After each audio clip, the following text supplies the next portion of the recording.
Yowza, yowza, yowza. Hello, friends, and welcome back.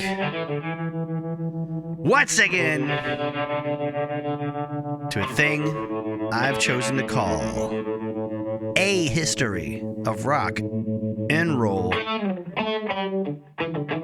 in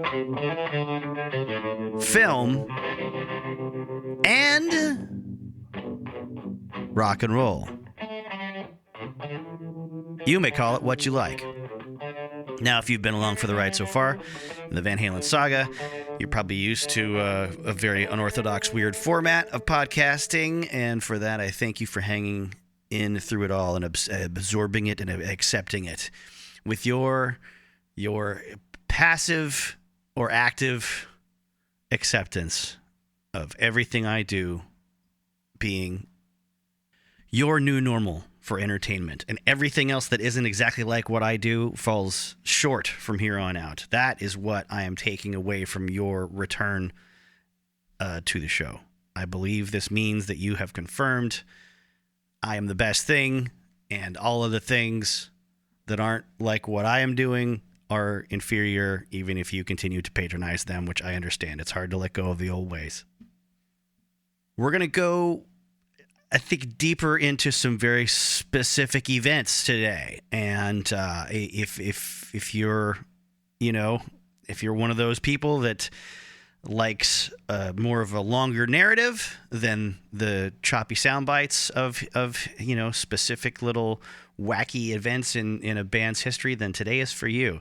There will be a lot of choppy, wacky, random bits of my observation of the movie The Wildlife. Continued. I found more sound files that I had tucked away that I hadn't used yet because I was rationing them out a bit. And on the last episode, I suddenly thought, oh, I'm almost done with the whole film react. Nope. There's more wackiness. And I think a little less passive observance and a little more criticism and a little more actually taking in the themes of the film at this point in the viewing experience. And of course, when it comes to the film reaction bits and pieces, I will be speeding up and slowing down the sound of my voice as I see fit. A large part of today's episode is going to center around the 1984 era, before it and after it, from the US Festival to the transition away from David and towards Sammy. We will also talk, in the interest of keeping the focus more on, Eddie. After all that stuff and looking back at, various things from a technical perspective, Eddie creating his own EVH brand towards the end of his life and what went into the design of his guitars and the selection of materials and all that great stuff that clearly really spoke to him as an artist as much as a sound engineer. As always, thanks for being here. And if you want to support, there's links in the description to do that, with or without money, or just pass the show along to someone you care about.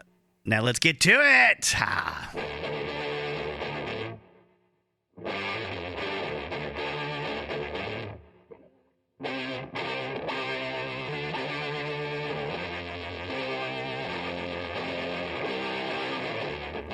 Now, in a previous episode, I did say we would get to the US Festival. And I think it's finally time, and I'm going to, I just have to deal with the fact that I'm not a YouTube documentary from the tapes archive that is so great, and I highly recommend the whole Van Halen series from the tapes archive YouTube channel. But you're here with me now, and I'm in your ears or your car speakers or whatever, have ya, and I am going to do my best to give you a partial summary of the goings-on and the comings-on that was Van Halen at the US Festival. Of course, we know that this wasn't planned until after Dave disappeared with his buddies into the Amazon jungle after the South America tour that Van Halen had just been on. The plan was to get to work on the next album and not play any shows for the rest of the year. Noel Monk, in his book, says, they were basically playing it casual. Eddie was staying up late at night every night in 5150, his new studio, playing with keyboards and guitars. And then, Steve Wozniak calls. And he's the co-founder of Apple, along with Steve Jobs. And he's putting on a huge concert that will be known as the US Festival. And it's happening Memorial Day weekend. And, that kind of puts Noel off. It's a little soon. And they need to prep and they need to rehearse. They're not just jumping on the stage right at the end of one of their tours or something where they're in great shape and everything's firing on all cylinders. Plus, festivals are not your show generally. There's a different crew a lot of times, even if your crew's there. There's a million other artists. You don't know how good the sound is going to be or the video is going to be in this case, along with the sound. And it puts a lot of people off. So, he says, I appreciated what Steve was trying to do. He did seem to have a lot of passion for the project, which he viewed as a vehicle for blending music and technology to help make society better or more unified or some such bullshit. Like I said, he was a child of the 60s, as was I, of course, but I was a bit more practical. I don't know, Steve. I'm not sure this is a great idea for us right now. We're willing to pay you pretty well for your time, he explained. You might want to think about it. How much? $1.5 million. After 5.5 years with one of the biggest bands in the world, I did not think there were many offers that would leave me even momentarily speechless. But this one did. I mean, $1.5 million for a single 75-minute show? Sure, why not? You don't say no to that kind of offer. I mean, you can't. I took it to the band, and predictably, they felt exactly as I did, that the money was simply too good to pass up. That said, I thought I'd try to squeeze a bit more out of the promoters. Call me Icarus, but it paid off. See, what happened is that I decided to slip in an unassuming little clause into the band's contract called a, quote, most favored nation deal, unquote. In essence, it said that no band could be paid more than we were. Well, in the following weeks, and as more acts were added to the festival, David Bowie's team hiked up their fee, requesting a cool $50,000 extra to cover the cost of transporting his equipment across the pond. And this would be, sidebar, this is Bowie's first appearance in America since 1978, and Wozniak's a crazed Bowie fan, and he's got millions of dollars. He does not give a shit. It was even after most of the other bands had been booked that this booking took place. So it's even more disruptive than planning it from the start. And Bowie's people were just like, well, we're going to have to bring all of our crew and all of our gear and fly it over on a you're going to have to pay for us to fly on a 747 and we're going to make, X amount of money on top of that. And he's like, yeah, sure. I don't care. Like his agent told Wozniak, like, yeah, they want all this money. And he's like, yeah, it's Bowie. I don't care. Pay him. So that bumps up the money for Van Halen. All right, let's see if I can get this going again here. Hang on. Strip club scene, stag party scene, and the music playing. It's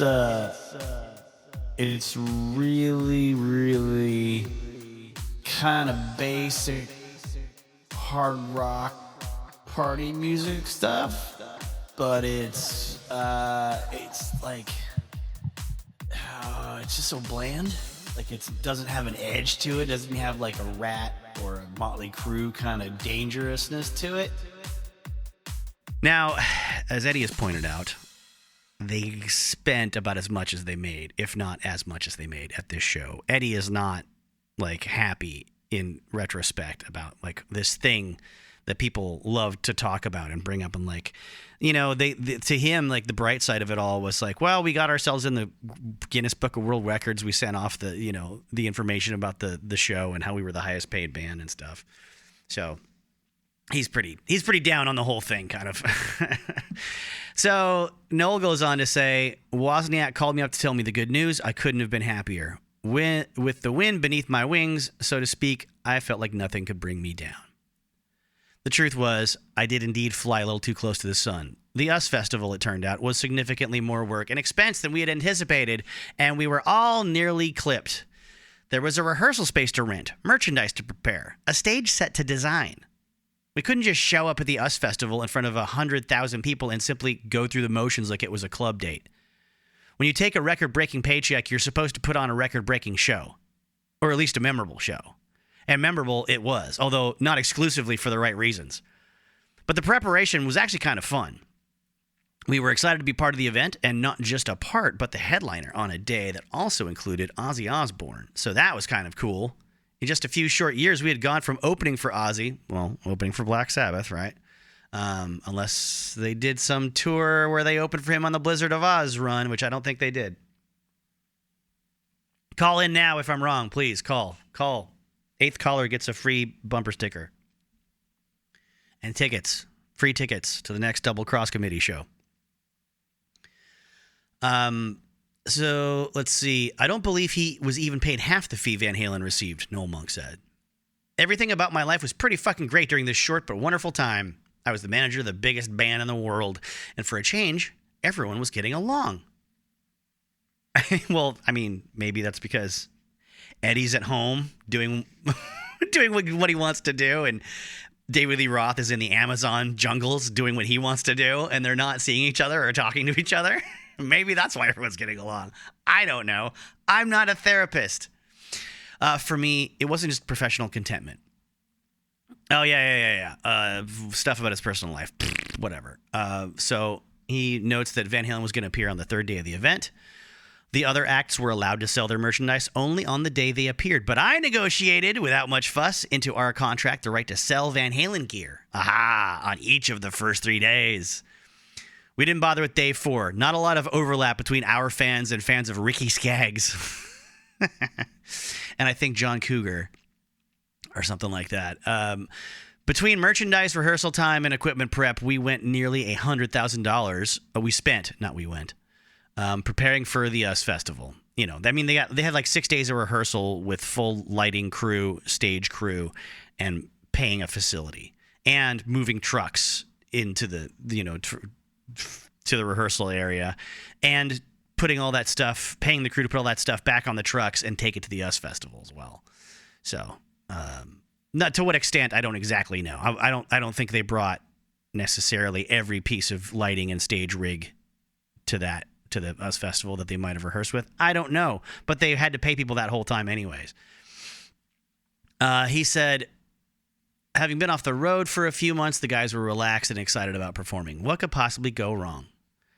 I still felt that way mid-afternoon when I wandered over to the center stage to see how preparations for our set were going. I had left David behind in the trailer with our publicist, Steve Mandel.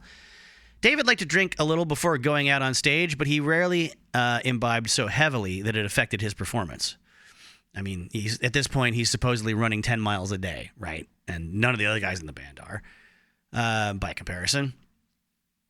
But he says there were a few times overseas when David had gotten drunk before media appearances, which made for interesting TV, but in the States, he had always been smart enough to keep things under control. So imagine my surprise when I returned to the trailer a couple hours later and found David drunk and krelled out of his mind. I mean, I was mortified. He could barely stand up. A quote about this day from Ozzy Osbourne was, "I don't even know why Van Halen bothered to go on stage. They were so drunk." There's conflicting opinions about that. But what the fuck happened, I said. Steve threw his hands in the air. He wore a look of utter surrender. I don't know. I couldn't stop him. This I did not doubt in the least.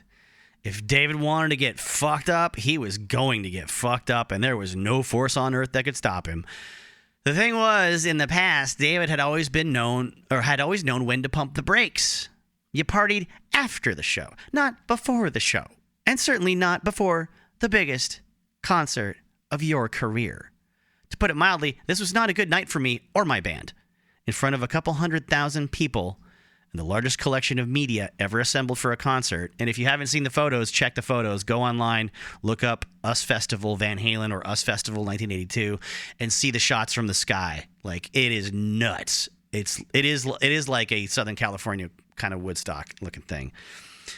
Just people for miles and miles and miles. It looks like it just stretches. To put it mild, so he says, in front of all these people in media, Van Halen went out and nearly shit the bed. Best frontman in rock and roll slurred his way through a bunch of pre-show interviews, including, most notably, a nationally broadcast and highly embarrassing conversation with MTV's Mark Goodman, in which David told a bunch of bad jokes that only he found particularly funny. You can look this up. This is readily available. There's a lot of stuff going on backstage, but there's a whole party video before they even go on stage, and there was a whole press conference before they hit the stage as well, with just Dave holding court with a paper cup in his hand, drinking and making fun of the Clash and stuff. And that's a whole other story in and of itself. Although with all the tension and the crabbiness between the bands and you know, David Lee Roth calling them out on stage, you know, saying the only band that fills up their Jack Daniels bottles with iced tea, man, is the Clash. You know, I've heard the board tapes from this, and I'm sure I mentioned it already in another episode. But, you know, my boss at Trading Musician would play it straight from the board, so you hear almost no crowd sound in the microphones. It is rough to listen to, simply because it's so the awkwardness is amplified by the long silences in between what Dave is saying and when the next song starts and stuff. It's just like songs end, and then all the atmosphere is gone.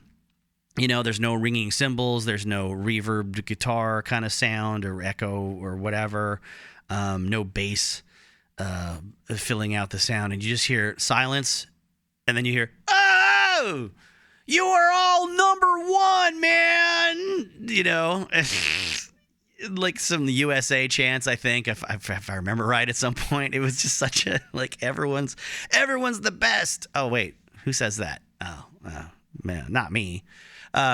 Never.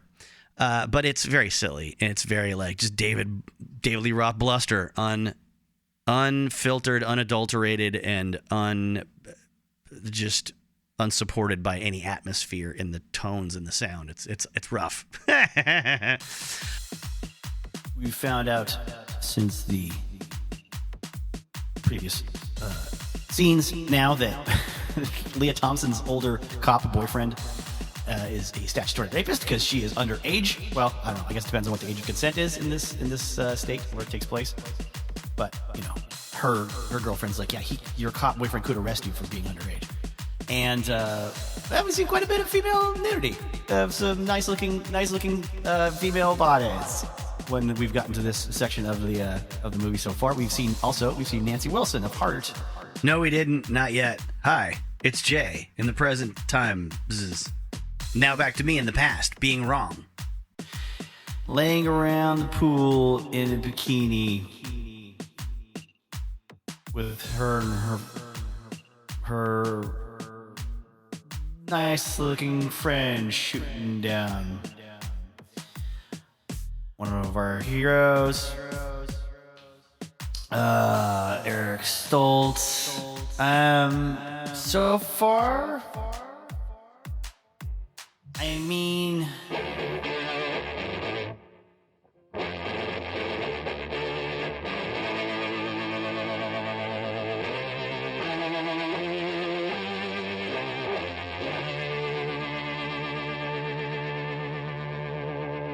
so, I mean, there's wildness in the backstage video that they did. I mean, like, Michael Anthony's like, there's like people running around in party outfits and stuff, and at one point the camera pans over to Michael Anthony. He's in front of an arcade game, and I forget which one it is. It's 82, so it could have been any of that I want to say something pre-Space Invaders, but yeah, he's like banging on it, and he's like shoving himself against it and shaking it. And he's like, these damn portable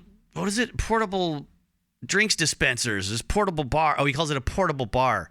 This portable bar sucks, man. I can't get anything out of it. Like it's a vending machine that's supposed to give you booze or whatever. It's kind of funny. I don't know. But there's a funny quote from Dave where he says, I think it's the guy from MTV asks him about the fact that, like, I think we hear Eddie's been working on some producing lately. What can you tell us about that? And David, just without missing a beat, is like, well, if you want to know what Eddie Van Halen's been producing, you'll have to ask Val. I thought that was pretty good. Ask his wife, you know what I mean? Because he's talking about issuances from his anatomy, probably into his wife, things that are emerging, like a spurting sort of, maybe some genetic materials is what he might be hinting at. Is flying out of Eddie. It's being produced. You see, it's not like he's not talking about it like he's a production engineer or a recording, producer, record producer. He's talking about the. So anyways, Noel Monk goes, see, I have to interject with these things. Otherwise, it's just going to be me reading straight from someone else's book. And, you can just get the book, which I recommend. If you want to know everything from everyone's perspective, I recommend getting everyone's book when it comes to Van Halen. Let me put it that way. If you don't care about the interpersonal dynamics and the drama, get that book that they published about making 5150. It's all the tech stuff about the creation of the studio. I mean, I can see digging this movie if you were of the right age. It came out. I am about halfway through it now, looks like, by the running time. I couldn't tell you by many other metrics. You gotta like this DVD. No one cared to put any sort of navigation on this DVD or features of any kind, so you just put it in and it starts playing immediately. And it doesn't pick up where it left off last time. I've started this movie from the beginning 3 times now. I'd say it suffers from not having a lot of likable characters, or ones that you really get behind. The gals, I think, come out a lot better than the guys. They're likable, at least. And I don't know how interesting they are if you're not their age at this time. I don't know. If I was a dude, I think I'd be watching this for... If I was a dude. I am a dude. But if I was a dude that had cable TV when I was 15 and I was watching this, I would watch it for only probably the glimpses of female toplessness so far, and I would be listening for the Eddie Van Halen music, which is good. It's quite a wide variety. I'm really surprised. He didn't just do like 1 or 2 themes and then repeat them throughout the whole thing like a lot of, soundtrack composers would do. It's clear that he's using up a lot of his own demos, things that he wants to probably just get out there that aren't going into the Van Halen catalog anytime soon, as far as he maybe was thinking at this time, because we're talking probably mid-split with David Lee Roth or just after David Lee Roth. Who knows? I'm not sure exactly what the time frame was as far as him signing the deal to provide this music for the movie, but it's in his head. If it hasn't already happened yet, parting ways with Dave and finding some other route is definitely going to be in Eddie's head. So maybe he did something like this just to sort of, I don't know, give something out, put some music out there in the meantime. So Noel Monk goes on to say, Dave was pretty cringy. He would he stagger around a bit. He was supposedly forgetting lyrics, and for some reason he kept saying, "Come on, folks, let's go across the street and have a drink." He was ashamed of this, Noel. He decides to sort of drink himself to sleep on the tour bus afterwards with a bottle of vodka, and then he tried to avoid like articles or any coverage of the show the next day because he was, unsure of what it would be like. But it turns out it wasn't as bad as he had anticipated. He says, despite what I had witnessed, it seemed the band had played well enough to cover for the singer's inebriation. And anyway, David appeared to be having a good time on stage, which was, after all, that's a Van Halen trademark. At the end of the week, I got a call from Unison, the production company charged with making a concert video for the US Festival. They needed 3 songs from Van Halen, but couldn't find enough images of David jumping. This was a signature move after all, and you couldn't very well make a Van Halen video without repeated images of David soaring through the air, legs splayed like a gymnast's. Seriously, the guy said to me, I don't think he got off the floor all night. What could I say? I apologized, wished him luck, and hung up the phone. That's another thing that actually kind of cost Van Halen money, is that the part of the deal they got was that they would be responsible for helping to produce live audio and live video of this show. So they could stand to make more money after that was released if it sold, if it was released. But they had to sort of invest in the operation up front. So that's going to take money out of their pockets too, because you're paying people to do this stuff. He says, and probably over the next couple of months, the legend of Van Halen, buoyed by a drunken subpar performance at the US Festival, continued to grow. It was some sort of cosmic joke. We disappeared for 3 months, played one concert with a shit-faced frontman, and then disappeared again. And somehow, this only served to broaden the band's appeal. Meanwhile, the boys were in the studio day after relentless day, fighting and bickering over artistic and personal issues while ingesting a lot of cocaine and alcohol and weed. All of this would result somehow in Van Halen's most ambitious and successful album, 1984. Now, a couple of notes that I gleaned looking through an old Spin magazine feature about the US Festival. There's a ton. It's like an oral history of the whole putting on of the thing, and you can check it out on the internet webs. It's titled It was the 80s. Everything was going on. The US Festival at 40. Written by Sean Birch, and it just came out May 29th of the year I am speaking in. One little quote here is, the man of the hour behind the scenes on Saturday was a guy who wasn't even set to perform until the following night, Edward Van Halen. And Slim Jim Phantom from the Stray Cats says, I remember spending a beautiful day with Edward Van Halen. He came a day early to watch all the bands and enjoy the whole experience. I thought it was cool. Rather than arriving 5 minutes before Van Halen played, everyone was drinking beer and smoking Marlboros. Lee Rocker also says, Eddie was a sweetheart of a man. We were partying in the dressing room. And I think Valerie Bertinelli, his then wife, was looking for him. She didn't find him.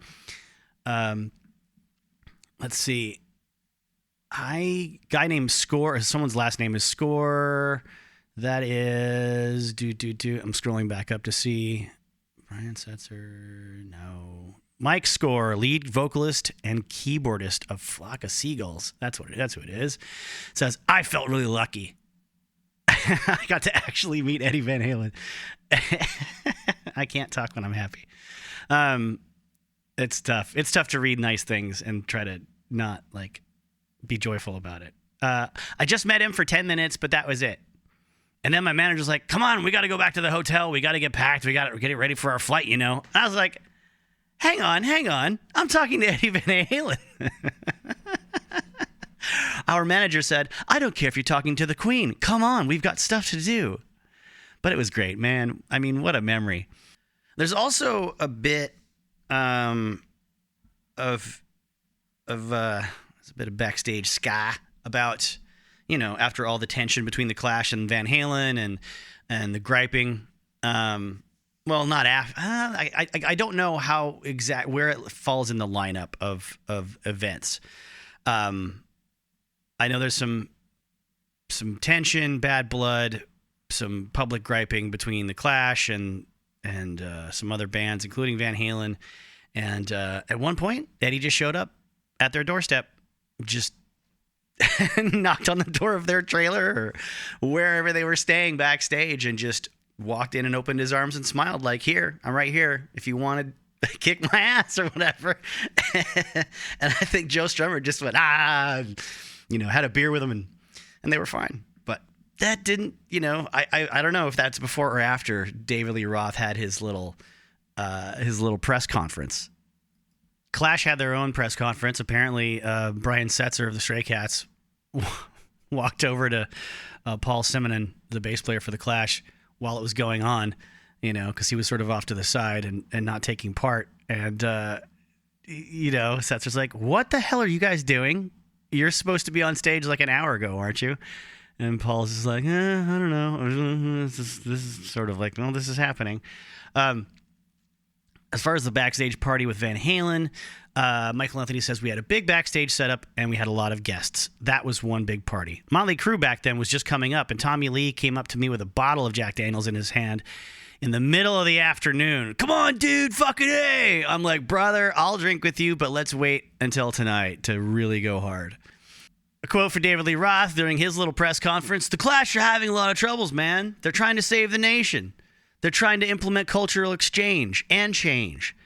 They're trying to make some, advisements on terminology of what we're going to live.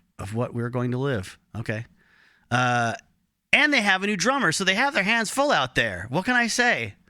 By the way, the Clash did save the world about a half hour late last night, ladies and gentlemen." Michael Anthony also says they were really nervous. Roth probably a little more nervous than anyone else. He says, "I don't like to talk smack about anybody," but he was doing interviews all day long, just kind of hyping the whole thing.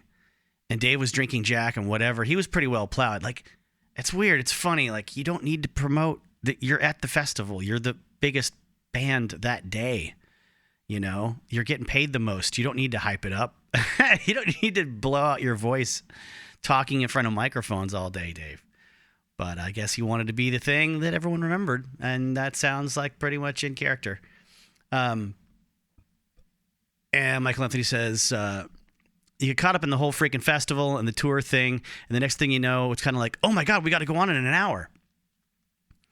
The narrative in the Spin article says, after Triumphant Scorpions blitzed through their sets, it was time for the main event to whip the crowd into even more of a frenzy. The giant video screen blasted footage of Van Halen partying backstage, complete with Anthony beating up a Space Invaders arcade. I was wrong. It was Space Invaders. That's all right. All right. Alex Van Halen pounding brews at the bar. By the way, they had bar staff going nonstop, like the whole weekend of the festival while they were there. They had paid staff and wait staff serving everyone that came and went. That costs a lot of money. And the supply, there's lists you can find of all the stuff that they had on hand, that they had just to have pounds and pounds and pounds of pretzel mix and mixers for drinks and the booze itself and snacks and, meats and cheeses and all the stuff. Obviously some M&Ms. And, it says, Alex Van Halen pounding brews at the bar. A half-naked Roth enjoying the company of a half-naked blonde fan. And Eddie Van Halen showing off a large bass he had recently caught. Or a large bass he'd caught? I don't know. There. Now you know I haven't watched the whole video, just clips of it. The scantily clad women, butlers in tuxedos, barnyard animals that were featured only added to the mayhem with one catch. Anthony says, there's crazy stuff going on. There's midgets and sheep and all kinds of shit going on back there. But we actually filmed the whole piece like a week before the show. Not that it was too far from what was actually happening backstage. And then the article says, the anticipation following the backstage video gave way to restlessness, though, as the crowd waited for Van Halen to hit the stage. 2 hours later, Van Halen guitar tech Rudy Lirin belted out the 16 words everyone had been waiting to hear. Hello, Southern California. Are you ready to get down? I give you the mighty Van Halen. Michael says, Roth, we always kind of let him do his thing. No matter how he sang, Ed, Al, and myself always made sure that between the three of us, we had our shit down. We were always pretty rough on ourselves. We recorded every show that we ever played, and we would listen back afterwards and kind of critique it and see what we could do to make it better. Or, you're drinking too much, or cut back on this or that. At the end of the day, the most important thing was the show, the music. It was great for Dave because we could just let him go off and be Dave. We were tight behind him, and when I watched the tape back, we were firing on all cylinders, all four of us, whether Roth was drunk or not. The energy was there. The show was there. So, what was the deal with the big gap and the time where the crowd had to wait for Van Halen to go on? Well, let me do some reading straight from Ian Christie in Everybody Wants Some. He talks about how, there's a stupendous buildup for the Scorpions, who played a well-choreographed and cataclysmic set, culminating in a human pig pile, with the guitarists scraping their strings and squalling feedback for at least 10 minutes. The German band brought the day to an explosive close. Before Van Halen could begin, however, announcements and proclamations for world peace on the stage ate up more than an hour. And while the band waited, naturally they partied. The previous day, headliners The Clash had made much ado about their own $500,000 payday, scraping their consciences loudly while a band spokesman hilariously denounced fellow performers Sting, Stevie Nicks, and, quote, Van Halen and his moron music, unquote. They petulantly agreed at the last minute to play, saying, Van Halen will call us commies if we don't. A later conversation between Eddie Van Halen and The Clash's Joe Strummer reputedly cleared the air. But there was a line drawn in the sand between them. As it was, many rival bands already felt like Van Halen used up all the oxygen in the room. While everyone choked on dust out in the crowd, Van Halen lived it up like pashas in their own private Casbah, a tent city with arcade games, girls galore, champagne, and confetti. The contract writer included 100 cases of beer, 2 cases of Jack Daniels, and 25 pounds of M&Ms, of course stipulating no brown ones, requiring a staff and crew of over 3 dozen and a private security force numbering 20. The Memorial Day invasion disintegrated into a never-ending quagmire of production demands and escalating costs. He also mentions the interview with Mark Goodman from MTV. Dave saying, I'm proud to say that after all these years of loud music, bright lights, and loud noise, I still don't need glasses. I drink right out of the bottle. At the appointed hour, a special film of the backstage party beamed over the giant Diamond Vision television screens. The 3-minute featurette had been produced ahead of time in the Van Halen compound. It was a self-portrait caricature of the Van Halen reality, with Michael Anthony confusing a Space Invaders machine for a portable bar, Alex dodging a midget, pulling a saddled sheep, Roth interrupted having sex on a piano, and Eddie popping party balloons with his cigarette. The cut back to reality was only slightly less surreal. While giant VH logos flickered on the screens, Van Halen fired into Romeo Delight. Eddie wore red and white overalls that matched his striped guitar, and Dave was sporting a sparkling purple housecoat, white gloves, and giant hair, all designed to dazzle back to the 500th row. They took a minute to get their bearings on the 435-foot stage as their eyes adjusted to almost 500,000 screaming people. Eddie uncharacteristically flopped a couple of notes. Let's try take 2. Eddie uncharacteristically flopped a couple of notes. Use take 2. Roth lost his place halfway through the second verse and bellowed, I forgot the fucking words! The band was explosive but unstable, with Dave occasionally weaving and distracted. He produced a harmonica during set filler The Full Bug and gaffed the world's most torturous harp solo, then proceeded to invent a whole new set of lyrics. He staggered off stage, bellowing, I need a drink! And the band vamped into a very active instrumental, a tune that would later surface on 1984 as Girl Gone Bad. While giant television screens beamed the intimate details to fans encamped in the back of the crowd nearly half a mile away, the band ran amok, force-feeding Jack Daniels to a dwarf, twirling around the little guitar, and baiting the crowd's resentment of self-serious bands like The Clash. And he quotes the Jack Daniels, Jack Daniels sort of comment about The Clash. Roth also mocks religious protesters that were handing out pamphlets outside the event. And then the band Oh Pretty Woman video went up on the large screens, complete with crunchy synth opening Intruder. Funnily enough, the synth founding father, Bob Moog, had given a demonstration on the grounds the previous day. The band bashed out an old favorite, Cream's I'm So Glad, running into Somebody Get Me a Doctor. At the end of the song, Eddie took a wicked knee dive and came up shredding. Taking a breather, David bebopped to the crowd out of the spotlight. Mike brought his bass tech, Kevin Dugan, to the edge of the stage to survey the scene, sharing the moment with his valet. Shortly afterward, Dugan began wearing a shirt that read, My 2 best friends are Jack Daniels and Michael Anthony. And then there's more review of sort of what the set was like and what the guys looked like and how they performed, yada, yada, yada, what they did.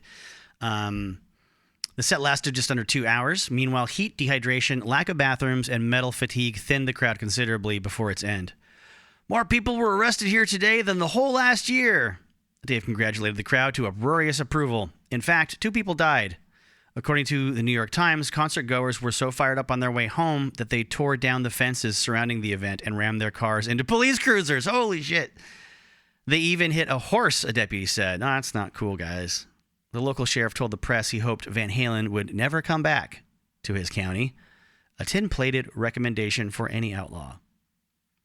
The entire event was broadcast on the Westwood One radio network throughout the summer, and an edited television special with 3 Van Halen hits was featured on the fledgling premium cable channel Showtime.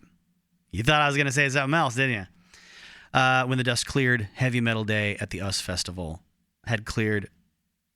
Yeah, Ian, don't use the word cleared twice in the same sentence. That's lazy. Had cleared 375,000 paid admissions, and easily 25,000 more snuck into the site. That was twice as many tickets as the other 2 days of the festival, a statistic that proved hard rock had arrived. For all their bluster, it appeared the Clash weren't worth $500,000. It sounds clever to say it, but I don't think it's true considering what was... I don't know. The Clash were still going to do okay. This was apparently, though, Mick Jones's last gig with the band, so they were probably past their peak, let's say. Yeah. Back at Gazzari's on Sunset Strip, a lengthy text message appeared on the marquee. Congratulations, Van Halen. $1.5 million a night isn't what I paid you 8 years ago. I'm really proud of you. And just for the record, there were 16,000 people treated for minor injuries, but another 87. But there were 87 arrests, 2 fatalities. One man overdosed, and another was beaten to death in the parking lot as a result of a drug deal gone horribly wrong. 2 people were arrested in connection with that murder. Over the span of both festivals, meaning I think 82 and 83. Steve Wozniak reportedly lost somewhere around $20 million and ended up returning to work at Apple. And the lineup for the 3 days, May 28th, 29th, and 30th for US Festival 1983. If you're not aware, Saturday was The Vinyls, In Excess, Wall of Voodoo, Oingo Boingo, Flock of Seagulls, English Beat, Stray Cats, Men at Work, and The Clash. Sunday, Motley Crue, Joe Walsh on the poster, but I'm pretty sure he got scooted over to Monday for the regular, mainstream rock day, because of some other act that had to bail or something got moved around. Ozzy Osbourne, so probably the second band on after, right after Motley Crue was Ozzy Osbourne, and that was Jakey Lee's first show. He flat out says he walked on stage and completely forgot the intro to Over the Mountain if I'm remembering that's the first song correctly. He had to look at his tech and go, how does the song start? And he kind of did the miming on the fake fretboard of an air guitar, dun dun dun, like it's these 3 chords, and then the drum fill comes in, and he goes, oh yeah, and started playing. And he said it was incredibly loud also. And a lot of ear damage that day. Then after Ozzy was Priest of the Judas variety, then Triumph, then Scorpions, then Van Halen. Triumph was like a Canadian 3-piece band that I have read their best years were behind them at this point. I'm not one to weigh in on that. I don't really know much about them. Strange, though, to be direct support for the Scorpions and then Van Halen on Sunday. And then Monday was Little Steven and the Disciples of Soul. I assume that's Stevie from the E Street Band, maybe? Or did I just out myself as a moron? Is that Little Steven? Is that a guy from Motown or something? I'm sorry, folks. I'm not going to look it up. Then Berlin, then Quarter Flash. You probably know them as Quarter Flash, the band that did Harden My Heart, which is a fantastic tune with a great saxophone riff in it and a great female lead vocalist. But oh no, brother, not if you're an elderly rock fan from the Pacific Northwest up here in Seattle. Yeah, they were known by another name entirely. And I may not be elderly, I may not have seen them at the time, but I did some research recently for something completely unrelated. And I just happened to find this. Tonight, recorded in concert and brought to you in stereo simulcast on KOIN TV6 and KQFM FM 100. It's Seafood Mama. This special encore presentation of Seafood Mama is brought to you in part by the Gene Machine, with 15 locations in the Great Northwest, by Sony Audio Tape for full color sound, and by Frederick and Nelson's new clothing shop for young men, KLOZ-FM. Whose idea was to name a female-fronted pop group, music, rock, hard band Seafood Mama? Evidently, somebody worked with or was had family that owned a seafood restaurant up in the Puget Sound area, and it was some sort of tie-in to promote the restaurants with the name of the band. Now, after Quarter Flash played, then U2, before 5 other acts, U2 at a festival. This is how early in their career it was for the American audience. Missing Persons, Pretenders, John Cougar, Stevie Nicks, and then David Bowie. Yeah, so that's a heck of a 3 days. And the only quote from the festival I haven't shared that I found that I really wanted to was just this from loudersound.com's feature, The Story of the Historic Day, Heavy Metal Killed New Wave. Backstage, Van Halen were celebrating like a band getting $1.5 million for a single performance. On the pathway leading to their half-acre compound, a sign read, "No virgins, Journey fans, or sheep allowed on trail." 4 bartenders stood ready to serve the expected party crowd of 500. After reading all this, it makes me wonder if I was a part of the organization or a part of the band, and then I could look back today at the US Festival, would I count it as a net positive for all the money that was spent just to keep Van Halen in everyone's face? I suppose it depends on if I was more of a Roth guy or an Eddie guy.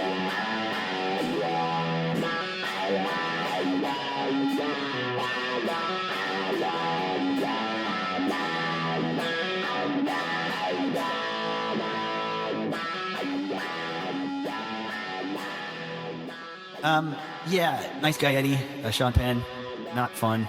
I mean, he's the guy that gets away with everything by being a bit bullish. Not a bully necessarily, but he's very full of himself and he talks his way into everything. He doesn't do it in a very graceful way. He barely gets by. So you can see him as a guy that just burns a lot of bridges, and he takes over a lot of situations, and he gets his way one way or the other. He knows how to get stuff done. There is that. I mean, his entrepreneurial spirit is admirable. His energy is admirable, I guess. He just seems mostly like a shyster that's not too endearing, though. So the thing with a wild teen romp comedy party movie is kind of need some frenetic action and some big-time stakes. And some danger. Seeking clock of some kind to really ratchet up your feelings of I don't know, that there's something you fear. Your fear for your main characters in some way. You know, they've got to pull something off. They've got a fundraiser. They've got a big game. They've got to kidnap some other school's mascot by dawn or something like that. And if you don't have all that with wackier characters, more aggressive, a more aggressive cast of wilder personalities, then I think history has shown that you gotta be doing something more like Dazed and Confused that just has a lot of heart and a lot of believability and enough struggle for certain characters that you're really hoping they pull through it, along with a lot of other side characters and supporting cast that are fun and exciting because you don't have to spend the whole movie with, just one crew, which is kind of what we're doing here. Last episode, there was an in-depth sort of gear discussion with Eddie Van Halen toward the end of his life, and I didn't even get that deep into it before, I realized the episode was getting to be like 3.5 hours long, so had to jump off at some point. But now we are going back to that interview. It is fantastic stuff if you are a big Eddie fan. If you recall, there was talk in, I think, my first Van Halen episode or the second one about what happened when he toured as an opener, when the boys in Van Halen toured as an opener for Ted Nugent. And when Eddie heard the sound of Ted trying to play his guitar through his rig, Eddie's, and what a cacophony of noise erupted and uncontrollable screeching feedback that Ted could not get a handle on. There's going to be another story similar to that in this segment. Not right off the top, but coming very quickly after the first question. So now they ask him about the most painstaking process about making the EVH Wolfgang guitar with Fender. Eddie says it was developing the pickups. We spent about 9 months just working on the pickups. 9 months! Chip would show up. That's Chip Ellis, one of the guitar designers at Fender. That's what he's labeled as in this book, guitar designer. Since this is a book co-written by one of the editors-in-chief or longest editors-in-chief of Guitar World magazine, I guess that must have been the most accurate thing. Or maybe that's one of those things that Fender specifically says you're a guitar designer, as opposed to like a head luthier or head of the custom shop or something like that. I don't know. I mean, a guitar designer at Fender Guitars, it's like being a food designer at Taco Bell, I mean, it's an old joke from the 90s stand-up era of like MTV when they used to have the half-hour comedy hour. I forget who did the bit, but it was always just like a running simple joke about how the entire Taco Bell menu is just like three things rearranged in different ways. It's a tortilla, it's beans, and it's meat or cheese or something like that.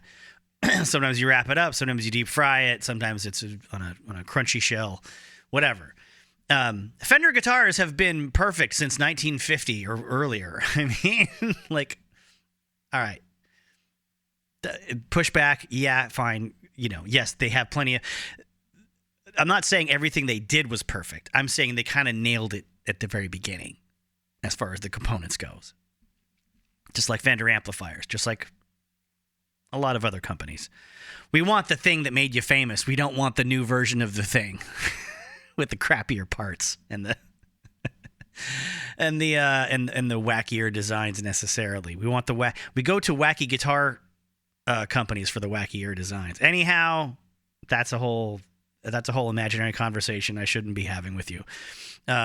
Everything's a matter of taste and a matter of choice, of course, and personal preference. But it's funny to me that like a guitar designer is it's like when they called the nice people that work at Subway a sandwich artist. Not saying they're not artists. I can art myself up a goddamn sandwich pretty regularly, and I do at home. I don't need to go to Subway for that. But I mean, guitar designer, the parts have been designed since the 50s and maybe early 60s. I mean, the Jazzmaster, the Jaguar were probably like one of the last things they'd actually designed themselves guitar-wise. After that, it was sort of copying what other people were doing a little bit and then bringing it back to the vintage thing. All right. That aside is done. He says, Chip would show up with a new batch of pickups, and all I had to do was turn the new amp on, hit one note to tell if it was good or not. Man, I bet they were all good, though. I bet they were all really good, except for maybe unless Chip was doing some mind games on him to like throw some muddy sounding ones just to how you give somebody a bad choice without them knowing it so that they'll make a decision about the good choice. If you don't, try it sometime. Chip would be looking at me confused, but I can really tell by one note. The funniest thing about me, and I'm going to interject again. I think every single one of us, every single one could say in an interview what we think the funniest thing about ourselves is. And I'm pretty sure that our mom, our dad, our siblings, our lovers, our bandmates would probably all have different answers to that question. What's the funniest thing about me? So I'm not shitting on Eddie. I'm just saying we're all that kind of a person. He says, funniest thing about me is that I know what I like and what I want to hear and feel. I think that goes for all of us as well. We're all Eddie Van Halen.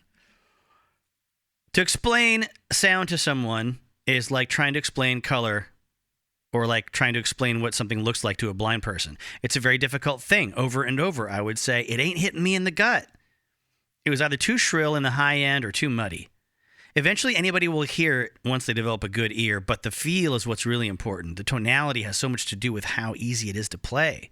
The harmonic overtones that make the tone like butter. It's what feels right. It's either butter or it's fucking not. It's not this, I can't believe it's not butter bullshit. It's got to be butter. And it's not necessarily sustain. A lot of factors come into play with sustain. The pickup placement, coil windings, magnets. A lot of people don't realize that there is a difference between a guitar's natural organic sustain and forcing a guitar to sustain unnaturally using something like a distortion pedal. I've never used any distortion pedals. It was always just guitar cable straight to the amp. A lot of people don't realize this until they play my guitar through one of my amps. Then they go, holy shit! Billy Corgan interviewed me once, and we were up in my studio. My rig happened to be set up. By the way, that was not my usual intentionally mispronouncing things. That was a natural mispronunciation. Interviewed me once. Usually when you hear me put emphasis on a different syllable than normally, it's out of good-natured fun. Now it's getting to me. Now the subtext is becoming text in my brain. Oh boy, what's going to happen next to me? My rig happened to be set up, and I was playing when he walked in. He nervously asked me, "Can I try it?" I handed my guitar to him. He turned it up, and it was uncontrollable for him. He was going, "Where's your distortion pedal?" I said, "There isn't one." Most guitarists who walk into a store think they need one. If you have a great sounding guitar that's a quality instrument and a good amp, and you know how to make the guitar talk, that's the key. To me, anything you put in between that deviates from the pure tone. It starts with the guitar and knowing what it should sound and feel like. I don't care what the guitar looks like. Obviously, when you're trying to sell a guitar, its looks matter because someone's not going to buy something that looks like a piece of shit. But it doesn't bother me. Do you think Ray Charles cared what color his piano was? I pick up the guitar, close my eyes, and go, how does it feel?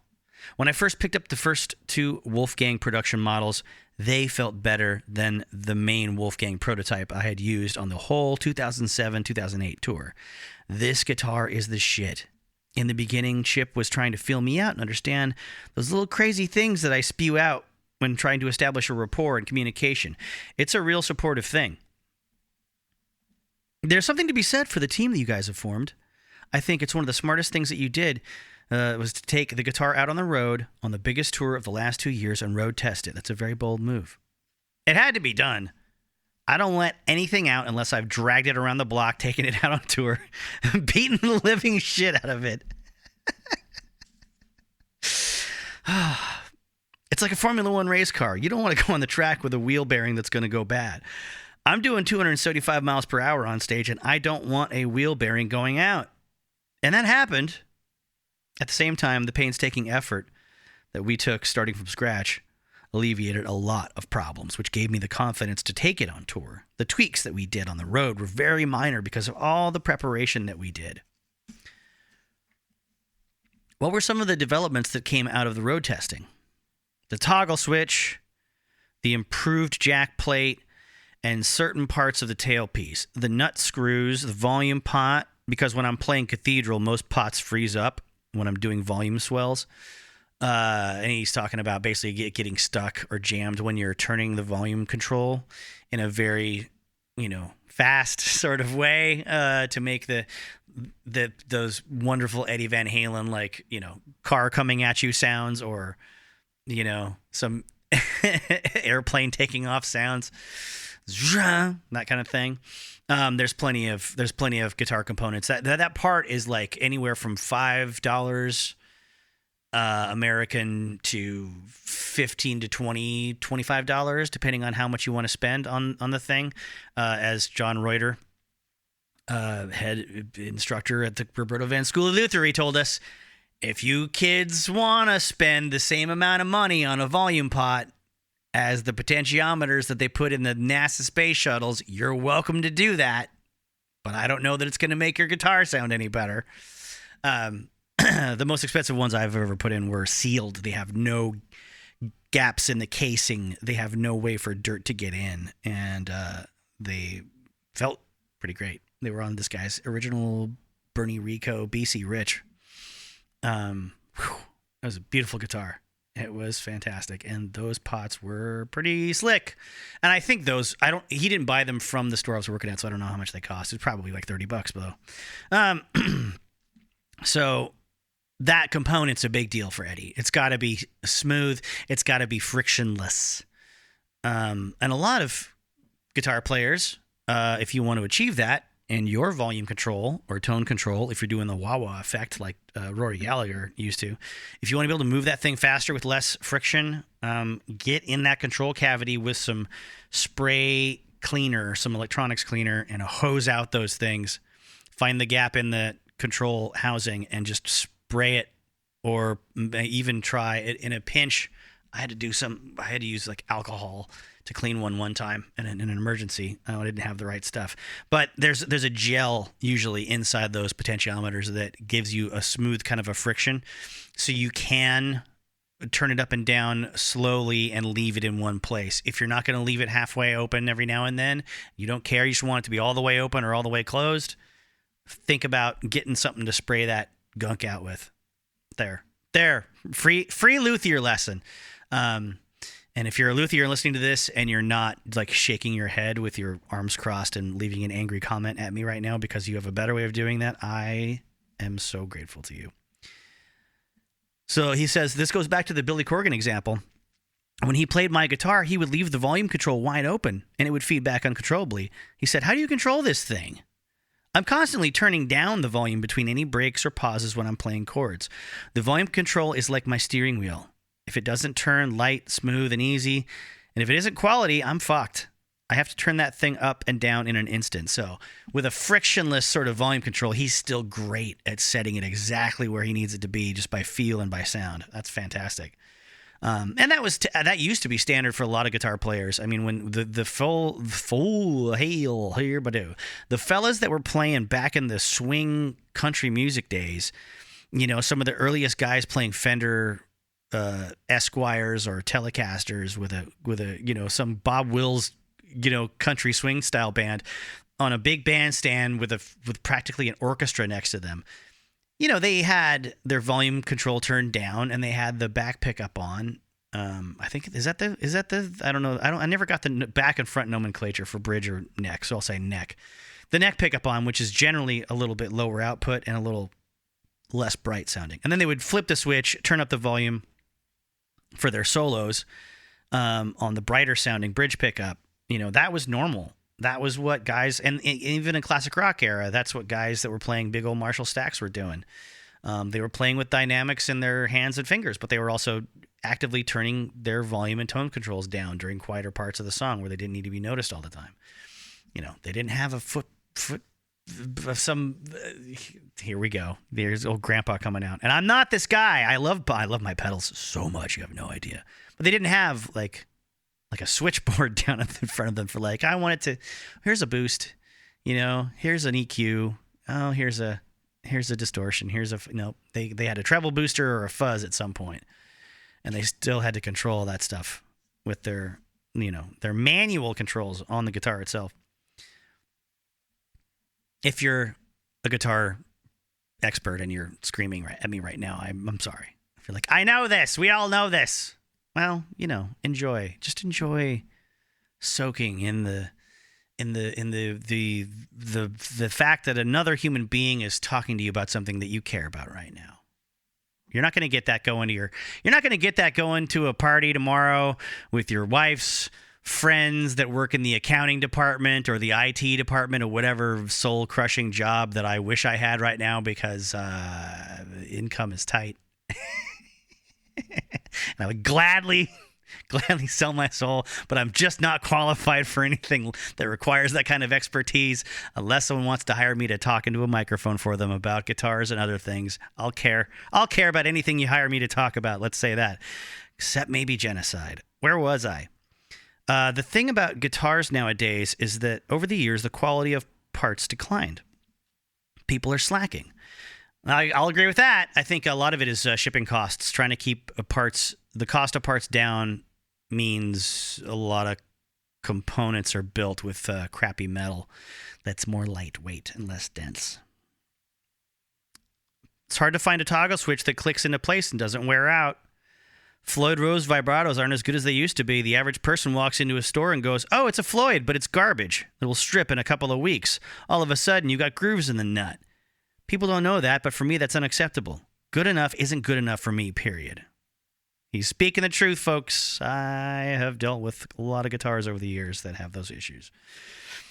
Why did you spend 9 months just going through pickups? Even though pickups may look the same, they aren't always the same. And to reiterate a previous episode, not even the Van Halen stuff, I don't think pickups are the main source of your sound for an electric guitar. We were getting so frustrated. We went through about 80 sets of pickups.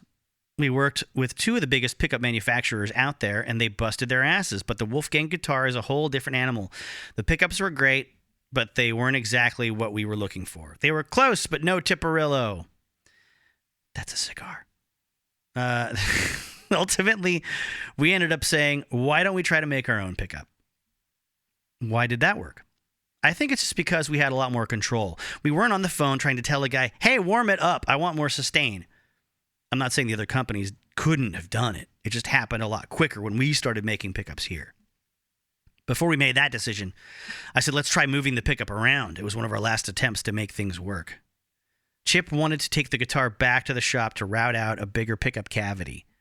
And I said, let's just take out a screwdriver and chisel and make the cavity bigger. I don't care how it looks. I didn't want to wait until the next day. Imagine, though. Ironically, that guitar would sell for so much more money than one that was professionally modified. Like, Eddie took a chisel to this thing with his own hands. Like, what a treasure. In the end, the pickup needed to be moved only 1/32 of an inch. Tolerance of things on this guitar was like NASA standards. It had to be tight and it had to be quality. It's not like a Toyota Celica or something. Le Mans is probably the most important race on the planet. It's a 24-hour, grueling, brutal race. There's a reason why an Audi R8 won that race 3 years in a row. Those guys did what we did with this guitar. They paid attention to every damn detail. In that same race, Cadillac put in 5 cars, and within 2 hours, the transmissions blew in one. Another one caught fire, and I don't know what happened to the rest. If people focused on the details, that wouldn't have happened. You can't say, oh, that will do. No, it won't do. That's how I like to test drive my equipment, whatever it may be. Guitar, amp, you name it. It should be guitar and amp, right? Because he said he doesn't use pedals. I'm kidding. There's more. There's microphones. There's cables. Yes. There's probably a tuner, a rack tuner somewhere or something. Wah-wah pedals. Flanger. He doesn't use distortion pedals. He was specific about that. I'm not misquoting the guy. Just went off there for a second. Forgive me. That's like how I test drive my equipment. Whatever it may be. Guitar, amp, you name it. I've never mentioned this before, but this is how I crash test my equipment. When we were designing the EVH 5153 amp, that's 5150 and then Roman numeral 3, not 5153. We were at my studio and had one of the later prototypes. At the end of the day, before we walked out of the studio, I took a 6-string bass and plugged it into the amp. I laid the bass on the ground right in front of the speaker cabinet. Mike Ulrich, the amp engineer from FMIC, who we were collaborating with, looked at me like, "What are you doing?" I laid the bass down in front of the cabinet and positioned it properly so it would vibrate at a certain harmonic frequency. We walked out into the control room, and I told Mike that's how I crash test my shit. I left the amp on with that bass feeding back for a month. I kid you not. We went through 3 phases of that, each amounting to a month to 5 weeks. The amp never blew. Then I unplugged the speaker cable to see how long the amp would last with nothing plugged into it. Actually, I think I did that by accident. I had 3 or 4 heads in the control room where I prefer to play, and I was going, shit, the amp's on. I don't hear any sound.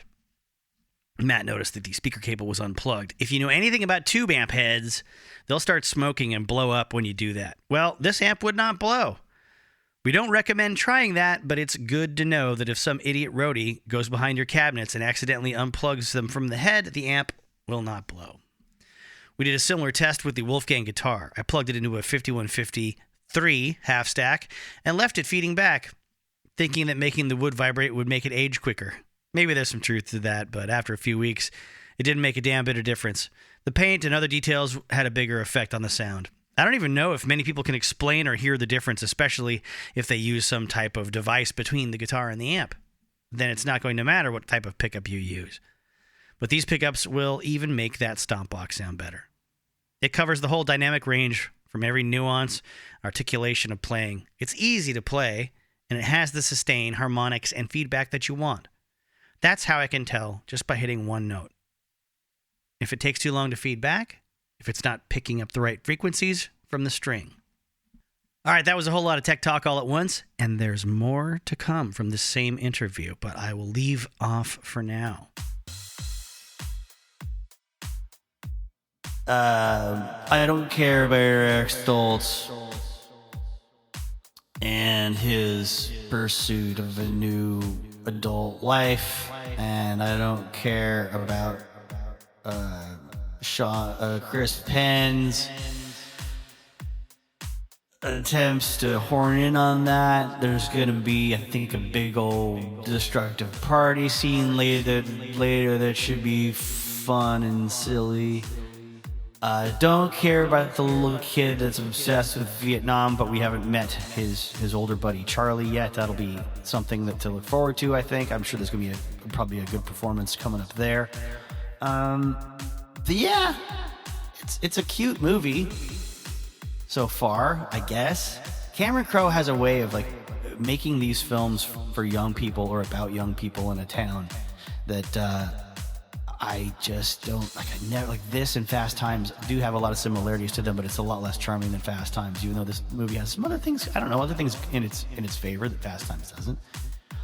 But yeah, then again, I never got into the John Hughes movies too. These are two sort of, maybe this is just like the the more pugnacious, obnoxious, adultier version of a 16 Candles or Pretty in Pink kind of a movie for its time. But either way, I'm too young to relate to that era of teenagers in America, too old to want to relive those feelings, or to if you're not going to give me anything to hang on to there, I don't know.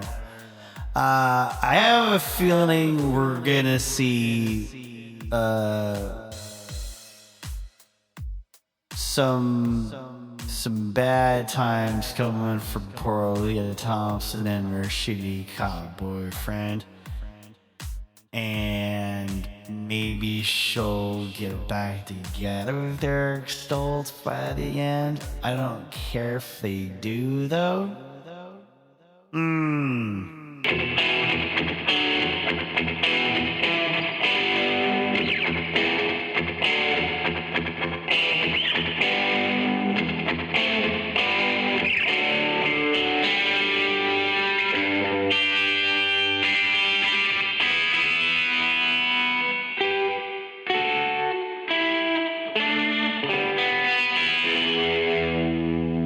Let's discuss the Dave into Sammy transition a bit. It's fairly well known that Eddie was unhappy with, Fair Warning because it had so many covers and what he saw as filler material on it. Not Fair Warning, excuse me. Diver Down. God, Fair Warning is not that. To announce more of my bias. I think Fair Warning and the first album by Van Halen might be amazing. Like, if I had to pick 2 albums only, it might be those 2 back to back.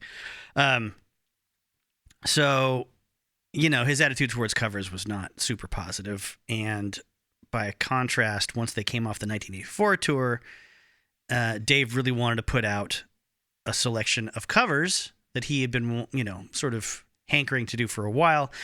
Ted Templeman thought it was, a good time to give Eddie some space so he could recuperate, work at writing the next album.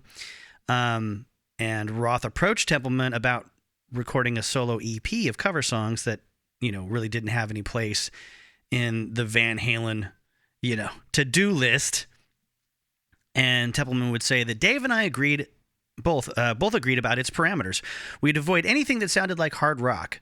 There'd be no heavy guitar riffs or jungle drums. It was going to be a totally different musical ecosystem. All pop vaudeville meets big band.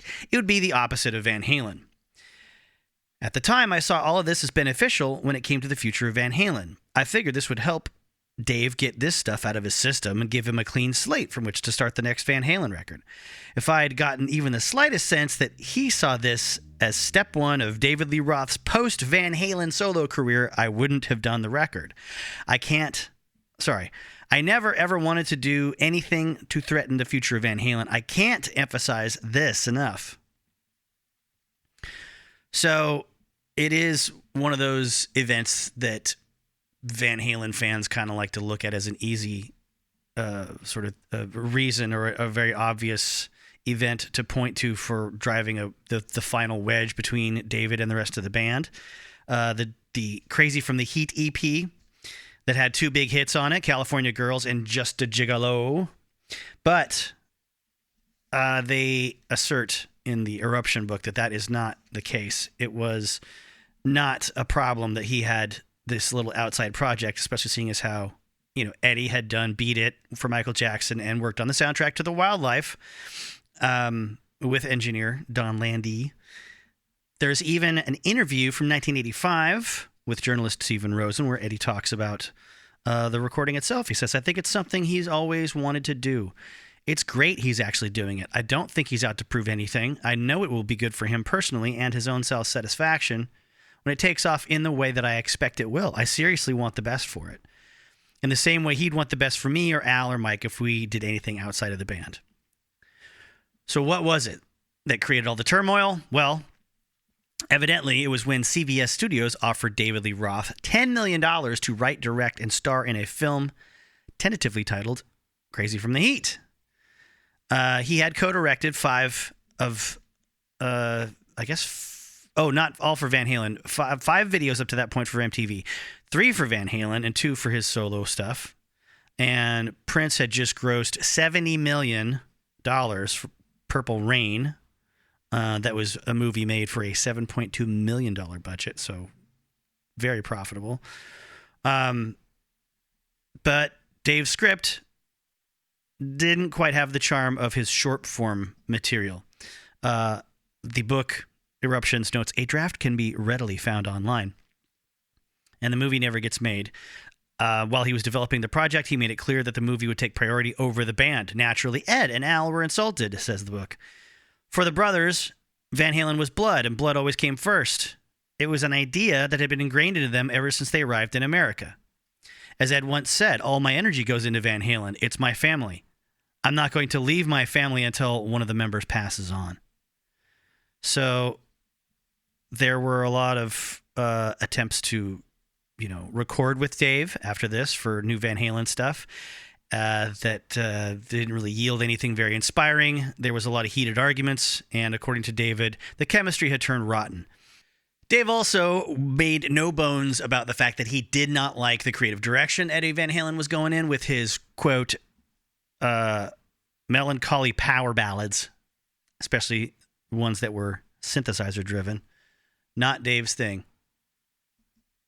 Now, I don't want to gloss over too much of this. The Eruptions book, I think by necessity, kind of has to keep the Eddie-focused narrative moving along, and I respect it for that approach. But there is always Ian Christie,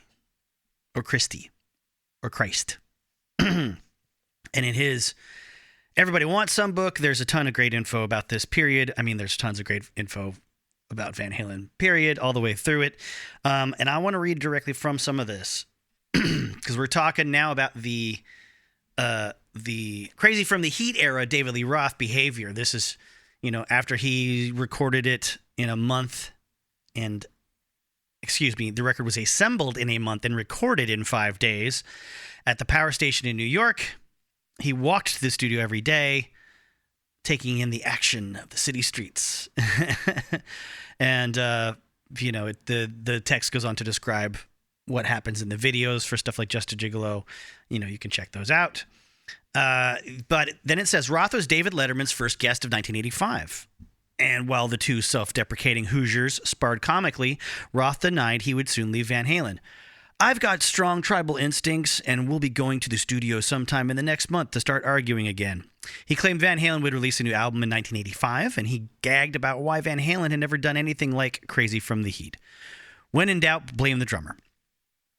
In Van Halen, we kept trying to have a concept, but Alex kept forgetting the concept. Yeesh.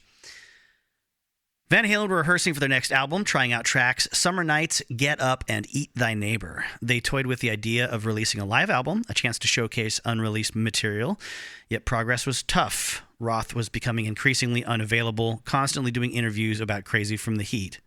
After 3 months, they were making little progress. The uncertainty started to spread to other important areas. The band let go manager Noel Monk, who had wrangled them since early 1978, encouraging their crazy stunts, and leaving no whim unsatisfied, considering no request too irrational. They couldn't agree on renewal terms for his contract, and suddenly he was gone. Noel Monk was Dave's goddamn puppet, Eddie griped to Guitar World. That didn't stop Monk from suing Roth in LA County Superior Court the following year. All right, well, let's go to Noel Monk's book. Hang on. Let's do some cross-referencing here. So, just having flipped through the book and gotten to this part, I already know some other spots I want to backtrack to because I think he's a good storyteller and has plenty of cool experiences to relate about what it was like to work with the boys. Now, though, I've gotten to page 324 out of 348, and I think I've hit on the spot I want to focus the narrative towards for the time being. He said, Van Halen should have been the biggest band in the world, but it wasn't. It was a band on hiatus, a band with no direction. David Lee Roth and Edward Van Halen were seminal figures. Use take two. In the world of hard rock. And now they were barely speaking to each other. And when they did speak, they didn't speak politely. They had different interests and different goals. In a sense, they were like parents going through a divorce. They just didn't know it. And I was like a kid caught in the middle. A call from Alex was one of many dominoes that would fall in the ensuing months. I could tell by the tone of his voice that he was uncomfortable. The way someone sounds when they're making a call they have been avoiding for some time. Hey, Noel, we have to do some business, Alex said. Sure thing, Al. What do you have in mind? There was a long pause. Well, I'd like you to come with me to meet our accountant. We're going over the books together. Holy shit. My heart began racing. Not because I feared the discovery of any illicit activity. I knew I could account for every penny that passed through our organization. But simply because of what this represented, the first step, and an obvious one, toward me being removed as manager. It was a fairly standard tactic. Try to prove financial malfeasance rather than admit you simply want to replace your manager because you'd rather work with someone else. I was intimately familiar with this strategy, but tried not to let on. Sure, Al, no problem. The next day, Al picked me up, and we drove together to the office of our accountant, Michael Carlin, who had been working with us for years. When I got there, that's interesting. It's not like a new accountant that's like out to get somebody, to like prove his worth by saying, "Aha, I've uncovered something. You're smart for having hired me." When I got there, I was somewhat surprised, although not shocked, to see Alex had invited Valerie Bertinelli's financial advisor, who was now apparently consulting for Edward and Alex too. There we go. This could have been a sticky situation, but I knew that I had truth and honesty in my favor. By the time I got there, Michael had everything laid out. Expenditures and profits on touring, merchandising, record sales, everything.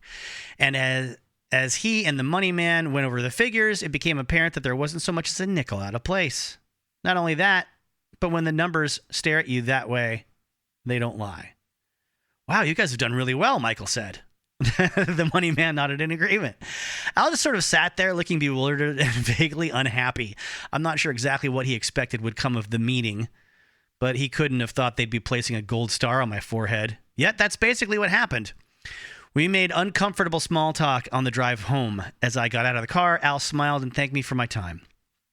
As if an unnecessary financial review, which by nature is accusatory and threatening, was no big deal. I bit my tongue and said, "Anytime, Al. Don't worry about it." As he drove away, I muttered under my breath, "You little fucker." The writing was on the wall by now. I decided to go down swinging. 7 years into my tenure as the manager of Van Halen, I still didn't have a legitimate contract. Just the same old month-to-month deal under which I had labored since 1978. Every time I thought about this, it made me angry. I had gotten them out of an onerous contract with their record label and negotiated a new and lucrative contract that pushed the band to a place of prosperity and prominence. Financially speaking, we had all done very well, but I had no financial security. And after seeing what the guys had done to Michael Anthony, I knew I had to at least try to protect myself. I had my personal attorney write a formal request to the band asking for a new and long-term contract on my behalf. I didn't demand anything unreasonable, just the same share I had always received. What I wanted was security, to ensure, for example, that I wouldn't suddenly be cut out of the proceeds from merchandising, a venture I had started and turned into one of the most profitable parts of the Van Halen brand. I didn't ask for a greater percentage of anything. I simply asked for a real contract, one that reflected the industry standard, 7 years guaranteed. That way, at least, I'd be protected. If Van Halen wanted to replace me with a new manager, they'd have to buy out my contract. That much I had earned. But the protection would not kick in until after I had a signed contract. Under the current arrangement, I could be terminated at any time for any reason on 30 days' notice. So if they viewed my overture as threatening or ungrateful or simply an impediment to doing what they really wanted to do, which was hire a new manager, as it stood, they could simply swap me out of the way. I knew this. I understood the risks. But I figured I was on the way out anyway, so I had nothing to lose. Maybe I thought this will prompt a period of reflection, followed by appreciation. Or not. The truth is I had lost Van Halen. More important, they had lost themselves. I referred to them only half-jokingly as a DEA band. Drugs, ego, alcohol. I really wondered how it had fallen apart. Van Halen in 1978 had all the promise in the world and the hunger to make good on that promise. They had the most gifted and innovative guitar player I've ever heard. They had a brilliant frontman. They had a good drummer and a good backing bass player, competent musicians who understood their supporting roles and played them well. It didn't matter that Alex wasn't John Bonham or that Michael wasn't John Entwistle. They didn't need to be. They simply had to show up and keep time. More than anything else, a bass player and drummer must be in sync. On that level, Michael and Alex were perfect. They were right for each other and for Van Halen.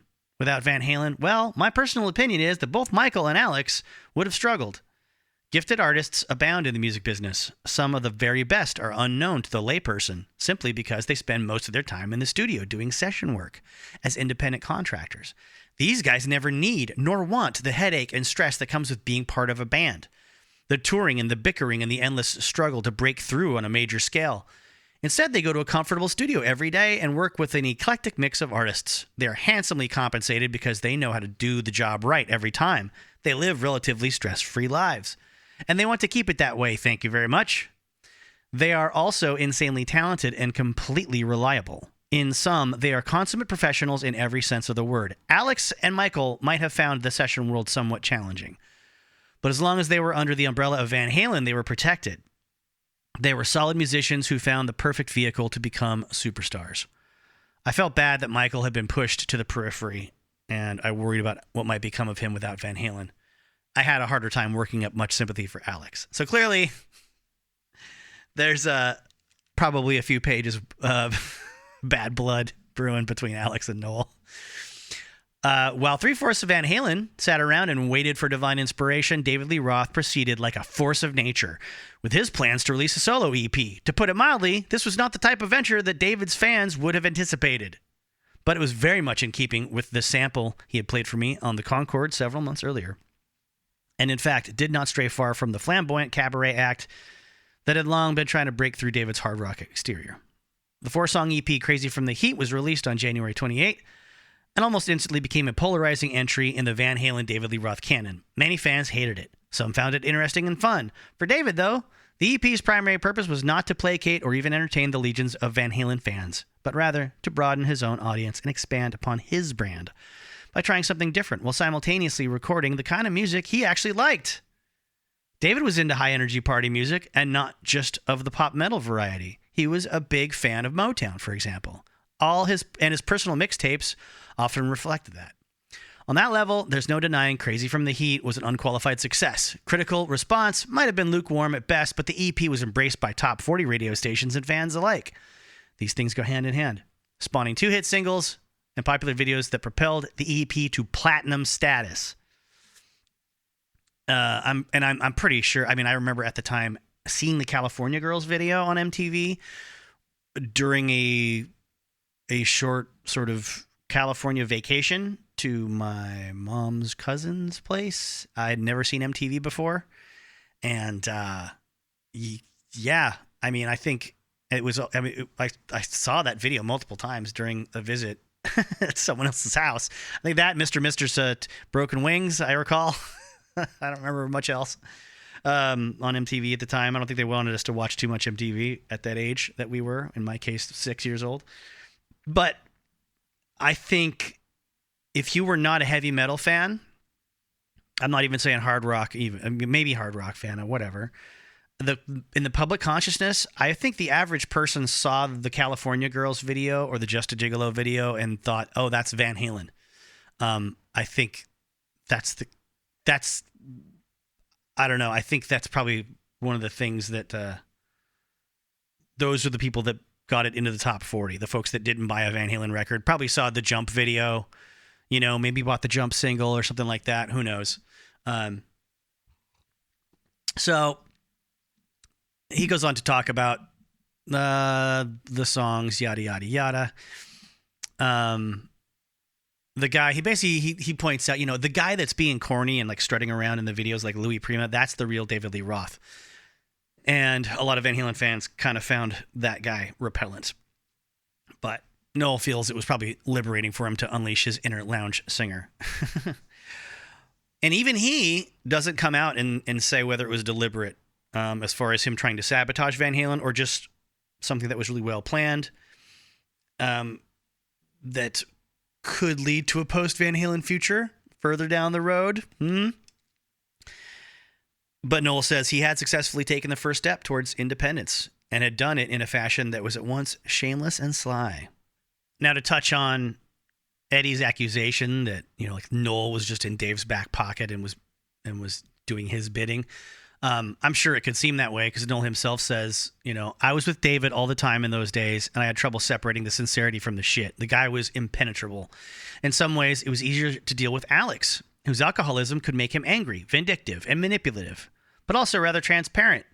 David was much harder to read, which is why I did not know what to make of the call I received from David in early February '85. Most of my conversations with David in those days naturally revolved around his solo career. But this time he wanted to talk about Van Halen. He said the band wanted to have a meeting with me. The topic, he said, was my role as Van Halen's manager. The guys want to talk about the offer you've made, he said. Is that okay? I said that it was, and I suggested we have the meeting at my house, since it was easier than going to our office in L.A. Dave said fine. Before he hung up, however, he informed me that Michael would not be part of the meeting since he was no longer a full partner. Okay, I said, trying to sound calm, though for some reason a small piece of news struck me as ominous, but not nearly as portentous as what he said next. Noel, I have to tell you something, he said. You better watch out for Al. Really? I said, feigning surprise. Yeah, I can't tell you any more than that. Just be careful. That's not helpful. Just watch out. What do you mean? Wear a bulletproof vest? Jesus. I mean, that would make me assume Al's going to pull something. He's going to, he's not pull like pull a gun, but like Al's going to announce something that's going to screw you over. So there's nothing to watch. I mean, there's nothing you can do to stop it unless there's, I don't know. Let's read on ahead, shall we? I guess. Now,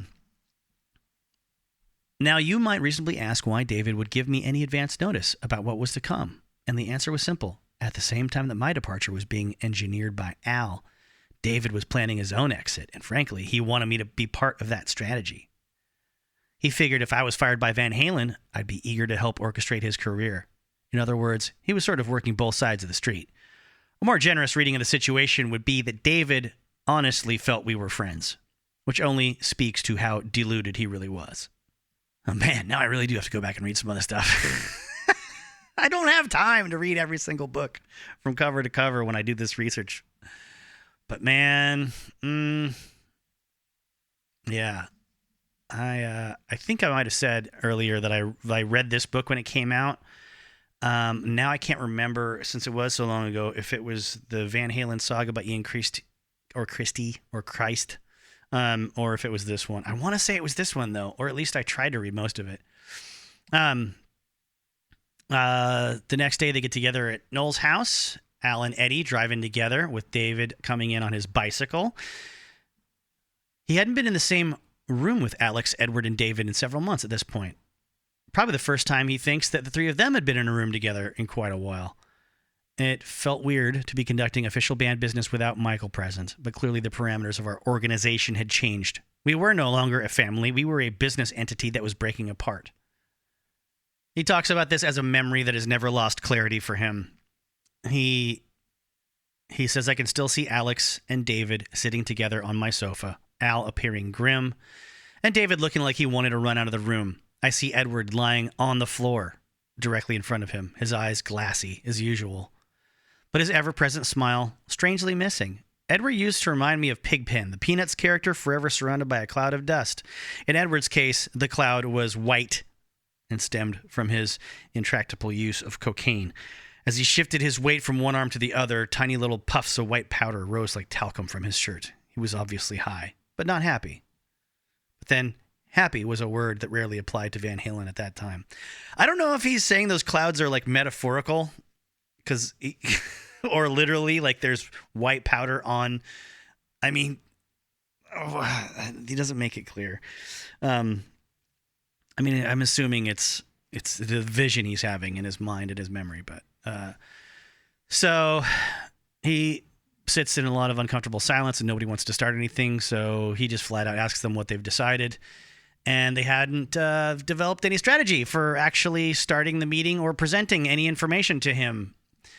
Surprisingly, Edward is the first one to actually speak up. You know I love you, right, Noel? And I'll always want you around to be part of this. Thanks, Ed. What does that mean? Edward looked towards the floor and then at his big brother. Ed's reaction was so sad and weak, I almost felt bad for him. On cue, Alex assumed the role of enforcer. Noel, here's the way it is. We're not going to give you a long-term contract. There was a pause, an opening for me to speak, but I opted to remain silent. I didn't want to make this any easier for Al or any of them. Moreover, I had nothing to say. If this was indeed my execution, I would not go down screaming and crying. I would leave the world of Van Halen rather stoically. In fact, Alex continued, we're not giving you a contract at all. We've decided we're not going to give you any of the merchandising.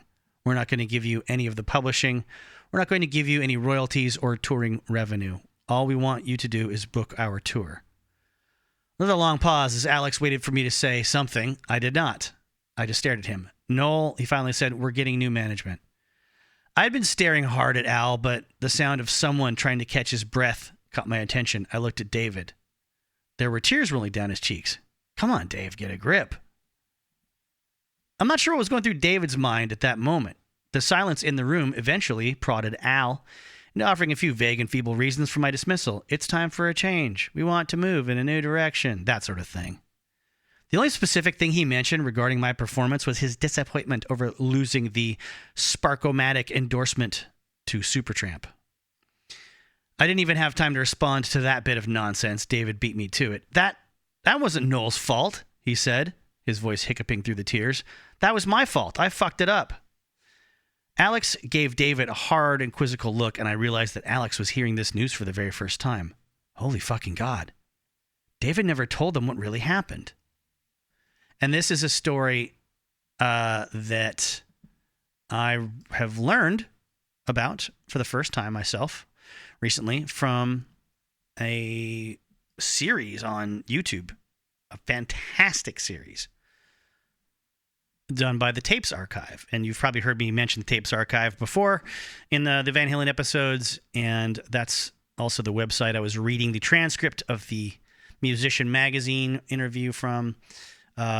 This dude, holy smokes, has done so much work and has presented it in such a cool way. I really, really, really, I can't recommend it enough if you want to get I used the word really too many times, thoroughly well-researched and presented information in an audio-visual manner that is rarely seen, let me just say.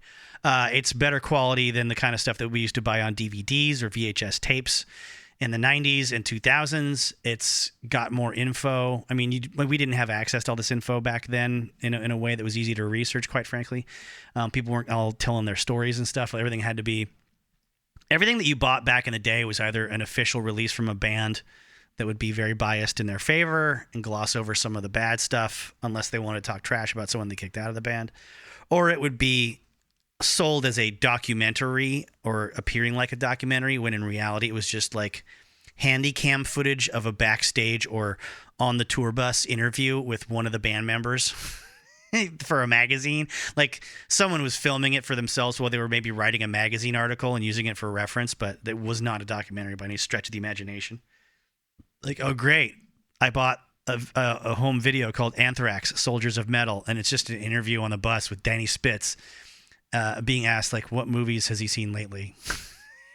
Among other things. Yeah, I don't know. I don't remember the last thing I saw. Oh, is that one with Billy Crystal? City Slickers, yeah. Yeah, that was real funny. Thanks. So let's talk about the Sparkomatic deal that never happened. It's an era of Van Halen's history where the possibilities of, endorsements are getting more and more real. And I think the highest profile endorsement they did in those earlier days ended up being with the Western Exterminator Company. And if you don't have any memory of that, but you were around at the time, there's a possibility that you saw a Van Halen shirt here or there that featured a little cartoon character holding a giant mallet, and he had like glasses on. He had dark glasses on. I think he had a top hat too. He was an exterminator character, and they got paid to just put him on their merch and like their posters and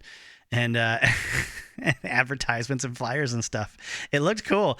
There's not a whole lot more to it than that, but check out the 1984 tour Van Halen documentary by the Tapes Archive. I think specifically episode 4 covers that bit and the Sparkomatic stuff. So let me read from Noel Monk's account of the whole Sparkomatic fiasco. He agrees with the idea that, if someone wants to solicit offers for endorsements for Van Halen, that would be a good way for them to make some money. And he's off, I guess, in New York to finalize plans for what I believe is the 1984 tour, working up a relationship with an advertising agency, and they negotiate a deal with Sparkomatic, a company that specialized in high-end audio products, primarily for the automotive industry. To me, it seemed like a logical fit, and the money was borderline crazy. The band would receive $1.2 million up front, in addition to additional revenue for advertising. In return, all we had to do was put the company's name on some of our licensed merchandise in very small letters. That's it. We didn't have to participate in commercials or appear at trade shows or, God help us, perform some silly jingle. Just give Sparkomatic a small piece of real estate on Van Halen merchandise in exchange for $1.2 million. The day we completed this deal, after several weeks of negotiation, I couldn't wait to call the band and give them the great news. From my vantage point, this was one of the best deals I'd ever negotiated on behalf of Van Halen, second only to the band's recording contract with Warner Brothers. Jan was waiting for me at the hotel when I returned from closing the deal. "How much did you get?" she asked. When I told her the number, her eyes widened. You've got to be kidding. That's fantastic.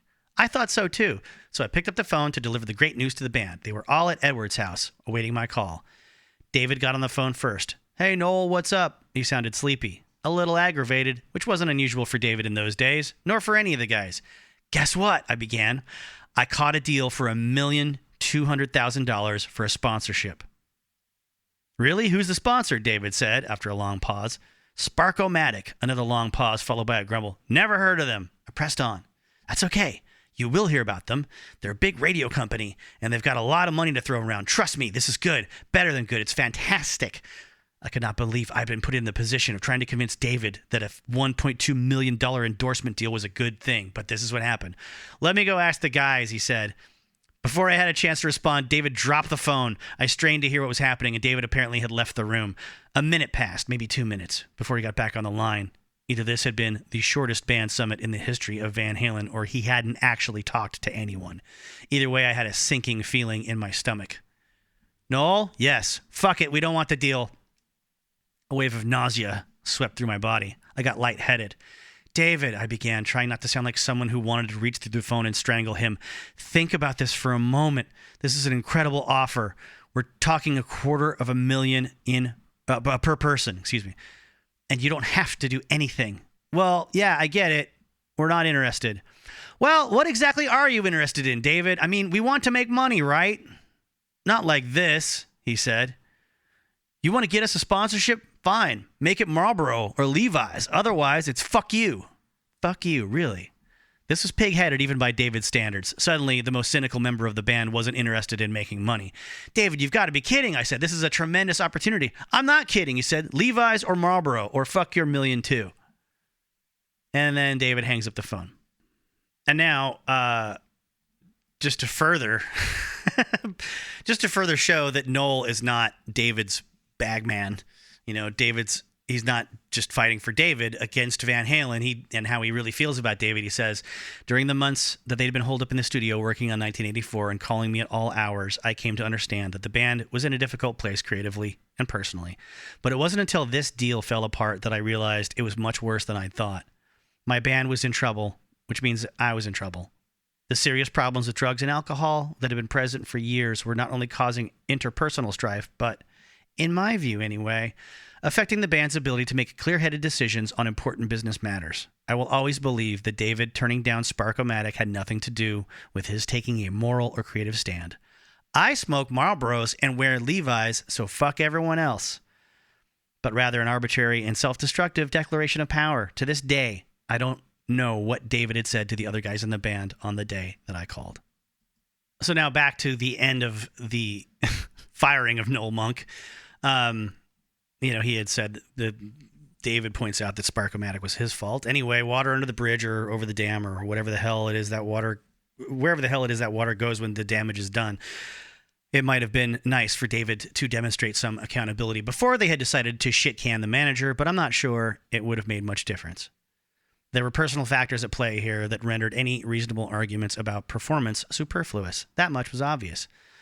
The contract I negotiated on their behalf had doubled the band's income and would continue to do so for many years. Apparently that had been forgotten. So too had the fact that these guys weren't even interested in a merchandising venture until I put it all together for them and showed them how much money could be made. And now they were going to cut me out of that very same business as if I'd had nothing to do with it. It was a very cold room indeed. More of his sort of, point of view on the feelings he was having. And as much as he disliked Al, he said that that was the only member of the band behaving somewhat like a grown-up in this particular meeting. He says David was just sitting on the couch with his face buried in his hands. I'm sure David wouldn't like this portrayal of him. I'm sure David today would say that that's bullshit and that he was acting cool. Edward still on the floor, hungover and coked out, he said. He could barely muster anything more than utter passivity. Ed, would you care to weigh in on any of this? I said at one point. He says, if anything, he just said that to, try to get him to be accountable for what's taking place.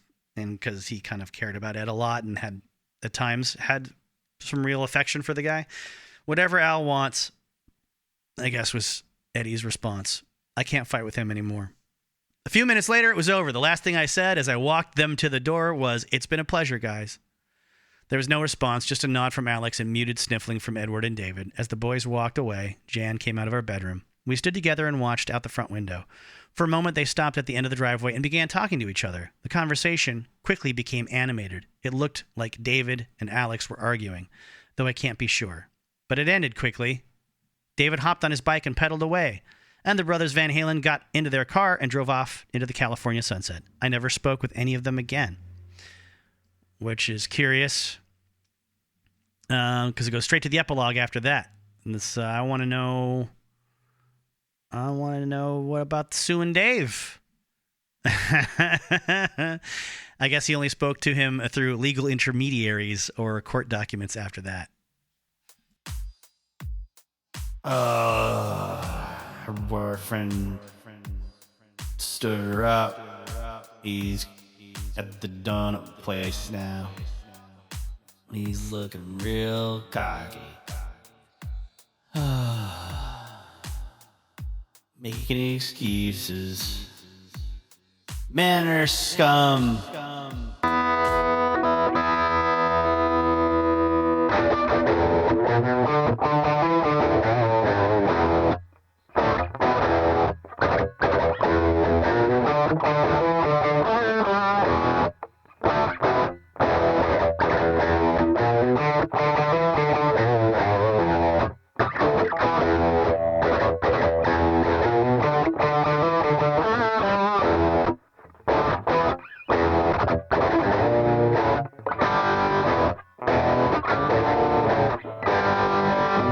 So, to pick up where we left off with the EVH Brands Tech Talk, the quest for the right tone from the guitars, the interviewer says it was obviously a lot more than just finding the right mid-range frequency.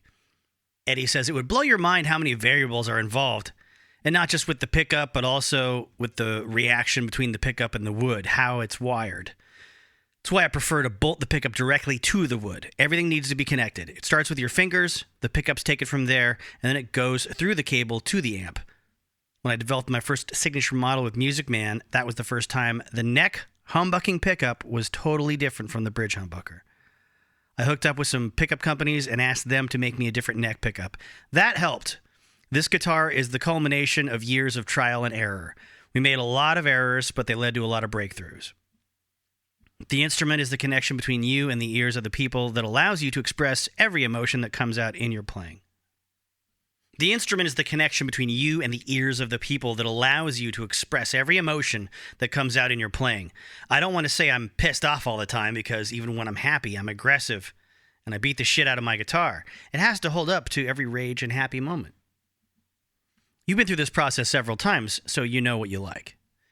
I need a totally resonant body. It just makes sense to me. It's common sense. What makes an acoustic guitar sound better than others? The wood and its resonance. It's the same with an electric guitar. If the pickups are only there to amplify what the wood is doing. If you're amplifying a body made out of concrete, it's not going to sound very good no matter how good the pickups are. If the guitar sounds great before you plug it in, it will sound great when you plug it in. But I guess that would put a lot of stompbox companies out of business. Shots fired. Wow. He says, we never once said, yeah, that will do. It has to be right because my name is on it. I don't want anyone saying that my stuff sucks. A guitar is a very personal thing. This guitar might not be for everyone, but no one can say it's not a good instrument. The funny thing is that with everything we do, whether it's the amp or guitar, I don't even check to see how other people do it. I wouldn't be doing it myself if I liked what they were doing. I don't sit around and think about what other people would like. I think about things that I want and need. That's where everything starts. I'm not shoving it down anyone's throat. It's just there. If you want what I use, we've made it available. The stuff that I use on stage isn't modified. The modifications that I use are built into my guitars and amps when they come off the line. They say, there are so many choices out there for guitar players today. Literally hundreds of different models to choose from. What's the appeal of the EVH Wolfgang for someone who's in the market for a new guitar? The guitar is a very personal thing. If somebody walks into a store and goes a step further than just liking the look of an instrument and takes the time to play a Wolfgang, comparing it to other guitars while keeping his eyes closed, I guarantee you he'll take home the Wolfgang. It just feels better. Every component, everything that we put into this guitar is the best that it can be. We left no stone unturned. I want the best. I don't want to have parts wear out. The people have the best that I can give to them. I never understood why when a kid wants to play guitar and he goes into the store to buy a beginner guitar, they're set up like shit. With you all the way, Eddie. I am with you all the way. A kid's fingers should not be bleeding when they're learning how to play. I've set up old harmony guitars to play well. My son plays guitar, and he walked into the house playing one of my old harmonies saying, "This thing plays great." If you know what you're doing, you can set up any guitar to play great. Sometimes I wonder how many kids who want to play guitar say, "Fuck this. It hurts my fingers. It's too hard." A lot of them, I think. Me. That's your narrator, not Eddie. And that's a relief for the parents who don't spend money on lessons anymore. Oh, you didn't have the wherewithal and the spirit and the stick-to-itiveness and the discipline to really want to learn that guitar. It was just a phase. Thank God. Thank God I made you admit defeat. It's the thing that happens all the time. They wouldn't dare do that with anything else, though, parents. I don't get it. They're all, they don't put wooden shoes on their daughter's feet when they sign her up for ballet classes. Let's see. Sometimes that even applies for world-class players, Eddie says. I won't mention any names, but I'll hear someone playing a solo and it sounds like they are wrestling with the instrument. It's not smooth. You don't have to have the most proficient dexterity to be able to play easily. I don't want to have to fight the guitar. I want to be able to speak through it and deliver my message. I want it to work with me. The easier it is to play, the better. I don't know if there's such a thing as perfection, but this is the best of everything that we could find with these three minds making it happen. I'm always changing, so even the best is a tough word to define for me. It's like having three famous singers. Which one is the best? I love Joe Cocker, Janis Joplin, and Bon Scott. Which one is better? All three are different, but the Wolfgang guitar will do all three. And then there's just two more questions. Now the EVH brand has officially launched. What's next? He talks about they're going to keep pushing the envelope. They're doing the 5153 amp. Everything he's involved with has to outlive him. He says, I'm brutal on everything that I use. So if it can survive me, it can survive everything. Microphone companies send me mics, very high-end ribbon mics, to see if they'll survive. They know if it will hold up to me, it will hold up to anyone. I have a reputation for being very brutal with my gear. I just beat the shit out of stuff. The 5153 amp and Wolfgang guitar are the culmination of years and years of tearing things apart. Yeah, we know that. Okay. It's one of those, like, this is the uncut version of an interview that got whittled down for publication. This is like, he's repeating himself multiple times for certain concepts and points he wants to get across, because he probably assumes not all of this is going to make it into print. Let's see. They say it's very generous for you to share your knowledge with other guitarists and musicians. After all, you could have just turned this into a one-off custom guitar and amp for yourself. That is the key. We're not just shipping stuff out for the almighty buck. The Wolfgang had better outlive me and last forever. My name and my son's name is on it. It's not a Dixie cup that you use once and throw away. And it's not a fad. It's my 35 to 40 years of knowledge of what makes a sweet, sexy, tony, quality, indestructible instrument. I'm very proud of it, and I'm proud to have this team that has stuck with me through all of this. Initially, I was very worried about working with Fender because of all the bullshit you can go through with a huge company. But in a great way, they proved me wrong. They rose to every occasion and gave me the freedom to create and bring my vision to fruition. Fender is my home. It took me a long time to get here, but it's a good marriage. That's interesting, the stuff about the ease of playing and not having to fight your guitar. Of course, that directly contradicts the old stories from the early days, one of which we covered on the little Chris Holmes quote about getting his guitar back from Eddie after letting him borrow it, and everything was set up super high and the intonation was all fucked up and the bridge was all jacked up, and somehow Eddie makes that sound good. I think that's part of a legend. I think that's this part of Eddie has a reputation for being the kind of guy to want to keep his secrets to himself and put a lot of misinformation out there. AC/DC did something very similar with their story about the band itself, not so much their instruments, but I think Eddie, he kept people guessing on purpose. and people don't like it, well, they can do like the rest of us and find their tone their own way through trial and error. The big thing he said in one of the guitar magazines I read in like the late 90s was he has his guitar tech boil all of his strings before he puts them on the guitars for Eddie to play. And there was years later, there was an interview with his guitar tech who said, "I've never ever boiled a set of strings for Eddie Van Halen in my entire life." And as I think we covered in a recent episode, he sort of denounced the rumor that he created about the Jose mods on his amps.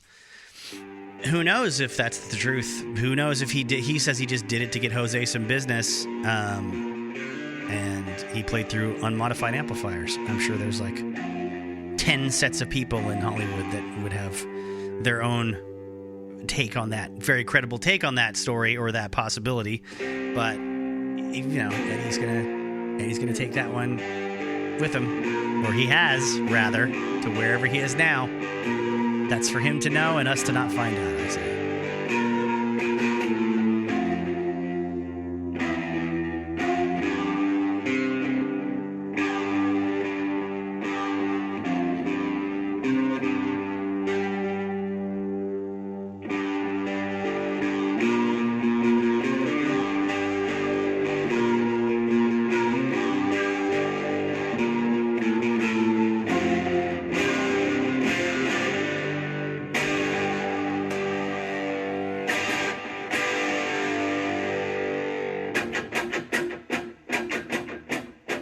Oh, all right. Speaking of frenetic action that this movie was missing, we've now got a John Wayne-style fist fight in a strip club.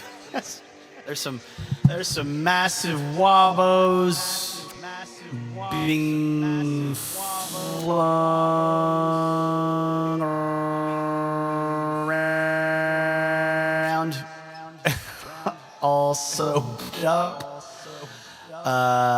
There's the other stripper got accidentally punched out by a guy trying to punch Chris Penn in the face for being a obnoxious douchebag. And yeah, this at least is exciting. Security told him not to touch the girls. Oh, poor Eric Stoltz is the one, even though nice guy, he's been grabbing at the ladies all night long.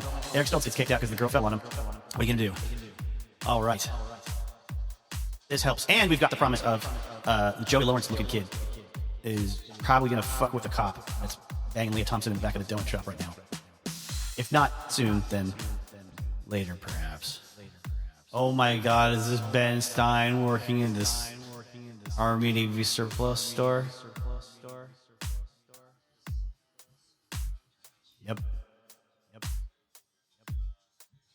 God, he went off the deep end recently.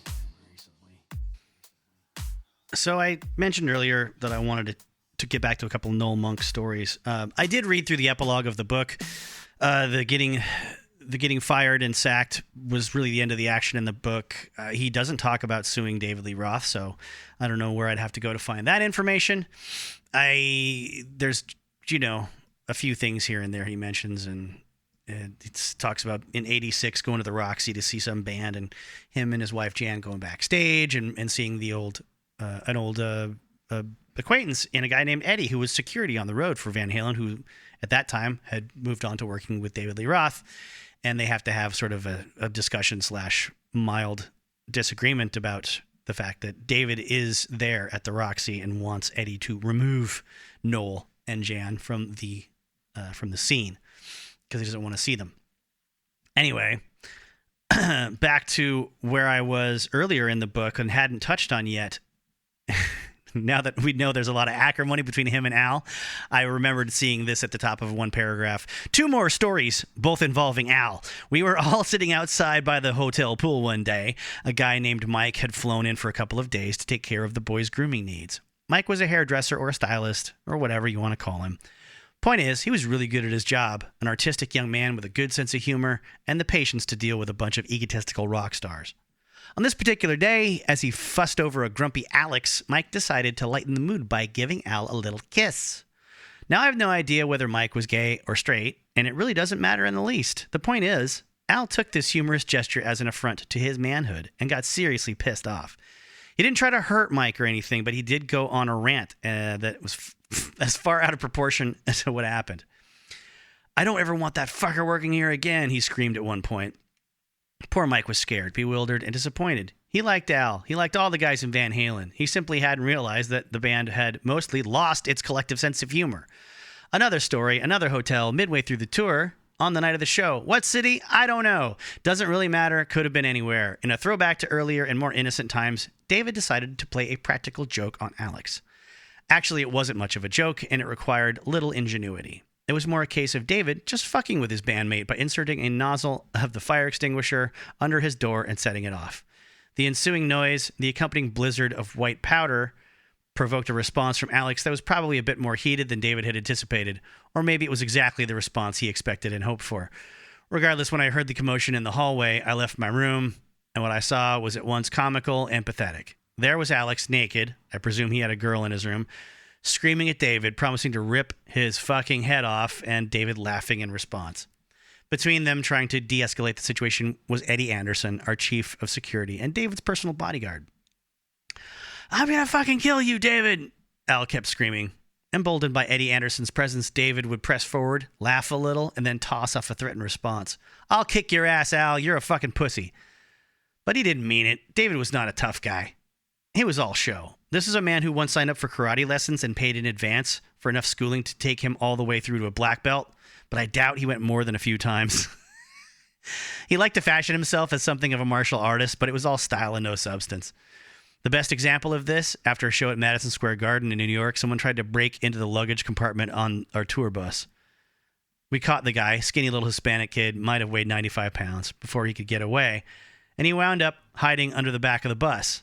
David found out what was happening, and instead of letting security take care of the matter, he decided to play the role of enforcer. "I'll handle it," he said. So holding on to the back bumper, he slid beneath the rear of the bus and tried to kick the poor kid while the rest of us stood around watching.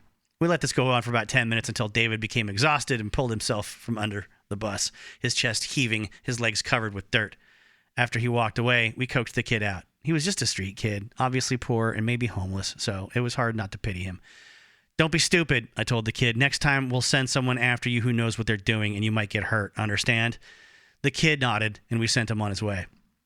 So that was David. In a physical matchup against Alex Van Halen, he was a decided underdog, and he knew it. Had Eddie Anderson not been there to intervene, David would have been in serious trouble. Instead, with Eddie holding Alex at bay, David was able to scramble safely back to his room, shouting, "Fuck you, Al!" as he slammed the door. "Fuck you, David!" Al responded before disappearing into his room. I looked at Eddie, who merely shrugged, and walked away.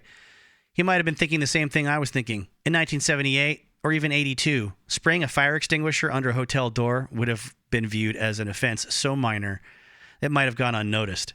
But now, in the middle of the biggest and most expensive tour in the history of Van Halen, it was apparently a crime punishable by death. As the door of my room closed behind me, I staggered back to bed, and all I could think of was, Jesus, these guys hate each other. And just so you know that I'm a thorough guy, I did go to David Lee Roth's Crazy from the Heat and do a search for the word Noel and a search for the word monk, and neither appear anywhere in the text. So no, nothing from his side, nothing. There's no attempt to give any space or any oxygen to Noel as someone who used to work for Dave, or someone who, stuck up for Dave, or someone who tried to sue Dave, or sued Dave, I guess. That's all I got for you. So Chris Pence, ridiculous now. Doing subs by the pool with a football helmet on that has extra weights stacked on top of it. Oh, he's gonna do something untoward and rude in front of the grown-ups that are... Oh, Eric Stoltz is smiling quietly to himself. It's like, oh, that friend of mine So, blonde girl from the movie Near Dark is working at a fancy pants fashion store in the mall, probably. Her boss has the hots for her, and it's Rick Moranis, who I remarked to myself the other day. You know, he's just ageless. Like, he looks like he's almost the same age he's going to be in Honey, I Shrunk the Kids, but like a father. And then I realized Honey, I Shrunk the Kids was filmed 5 years after this. A mere 5 years away. So yes, of course, Jay, you dumbass. He looks the same.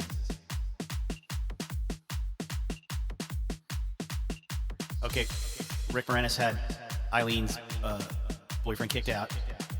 And now, Rick Moranis is pulling the creepy boss, older guy thing. Oh, he's making a move on her. She just broke up with him. Rick Moranis just wants to take her down to Pound Town in like a nearby mattress store or something. Oh, God, this is uncomfortable. Oh, Jesus Christ. Being a young lady sucks. That's what I'm getting out of this story. Fucking blows. Ooh, boy. We haven't gone back to the Musician Magazine piece yet. I'm skipping over some of the David Lee Roth stuff. It's only interesting if you're like a full-on David completist. I mean, it's more like a musician-oriented magazine trying to itself come to grips with what David Lee Roth is and what he's talking about and why he behaves the way he does. Not very informative in this format here. But the next section on page 3 from the tapesarchive.com entry, scan and transcription actually has a little more variety that I hope you will enjoy. We're going to talk to some of the other guys in the band. It does say, even if Roth's singing remains offensive, he doesn't sing as much as exuberate. You can watch The Light Show, which puts Close Encounters of the Third Kind on the level of a weenie roast. Or you can watch Michael Anthony throw his bass off a stack of amplifiers and stomp on it. Or you can figure out how Alex Van Halen could possibly play so many drums. Or you can wonder what Roth and Eddie Van Halen are doing in the same band. It's hard to imagine two guys with less in common psychologically, yet together, they seem to make a complete personality. Extrovert balanced by introvert, logic by intuition, entertainment balanced by artistry. Sometimes it comes together, which is thrilling, and sometimes it sounds like all four of them are playing different songs as fast as possible, which is pretty funny. I've seen bootleg footage that sounds and looks like that. Attempts at intricate ensemble playing, such as voice guitar duels, appear to leave the participants as bewildered as if they were actually talking to each other. This they compensate for with long solos. If the hero is the guy who can absorb the most absurdity, as the existentialists propound, Van Halen cops this year's Camus Cup. I assume that's a reference to Albert Camus, who wrote The Plague, which is the only book of his I've read, and it was in a Philosophy 101 class in 1998. I've got nothing for you, dear listener. I got nothing.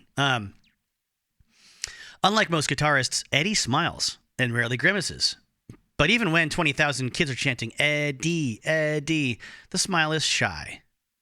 He just doesn't need, as he says, humans. What he needs is a 60,000-watt sound system with 600 speakers to make new noises. And if 20,000 kids happen to be sitting there listening at 116 decibels, it's okay. But he's going to get on with the arpeggiating all over his guitar neck, which is the amazing thing about Eddie Van Halen. He arpeggiates and doesn't jerk off. Neither does he play bar chord progressions, as does everyone from the Ramones to Def Leppard. He plays actual, honest-to-God guitar riffs, which nobody has done on a really consistent basis since the heyday of Hendrix, Page, and Beck. Unchained, Hot for Teacher, Panama, Ain't Talk About Love, You Really Got Me. It's ecstasy for guitar worshippers and slush jumpers. Ever hear a crowd cheer louder than 600 speakers? Or as Al Jolson and David Lee Roth would say, is everybody happy? Yeah! There's, of course, a price to be paid. 20% of the upper end of Alex Van Halen's hearing, according to recent articles in Modern Drummer. It's 30% now, Alex chuckles backstage in a dressing room. I did that interview 5 months ago. Another 10% after a third of the tour? I'm hoping it will come back. There are certain frequencies which do regenerate in your hearing. I notice myself going, huh? And why? A lot more these days. It's annoying, but if you dance, you got to pay the piper. Remember, I've been doing this since I was 12 years old. 11 years with this band. And I don't know if people are generally aware of how decibels work, but 113 is twice as loud as 110. 116 is twice as loud as 113. Back by the drums, it's over 130. We had a doctor come in once to measure, and he just said, give me back my dB meter. I don't ever want to see you again. Broader and more muscled than his older brother, Eddie, Alex throws his head back and laughs. I guess that's weird. I never thought... I always thought Alex was the older brother for whatever reason. Most of the people I know who've been playing loud music a long time are basically deaf. Pete Townsend, you could stand in front of his face and say, hey, Pete, I'm fucking your wife. And he'd nod his head and go, yeah. It's a shame it has to happen. Oh, I thought it was, it's a shame it has to happen as part of the Pete Townsend quote. Somebody who transcribed this forgot to put the end quotes in there. Yeah. I think it's supposed to be the end of the Pete Townsend. I was going to do the whole voice of like, it's a shame it has to happen because without ears, you won't be able to hear music anymore. No, that's Alex saying it. At some point, they're going to have to figure out a way for musicians to hear everything while they're playing without destroying their ears. It should be pointed out, the journalist says, that this interview took place before the show, which had much to do with Alex's hale and hearty attitude. After the show, the guy looks dazed and a little mournful, crucified in the ears. When Eddie got a paper route at age of 14 to pay for his set of drums, Alex stayed home and played them. Eddie soon switched to guitar, found a hero in Eric Clapton. He used to reserve bowling lanes for himself in Clapton's name. That's funny, I didn't know that. And started a succession of bands, Trojan Rubber Company, Bald Genesis, Mammoth, and Van Halen. Their father was not pleased. He was a professional musician himself, and he knew what you had to go through to raise a family or lead any sort of good life, says Alex. Recently married, and more recently divorced, and bummed out. That's where I think Van Halen is a lifestyle.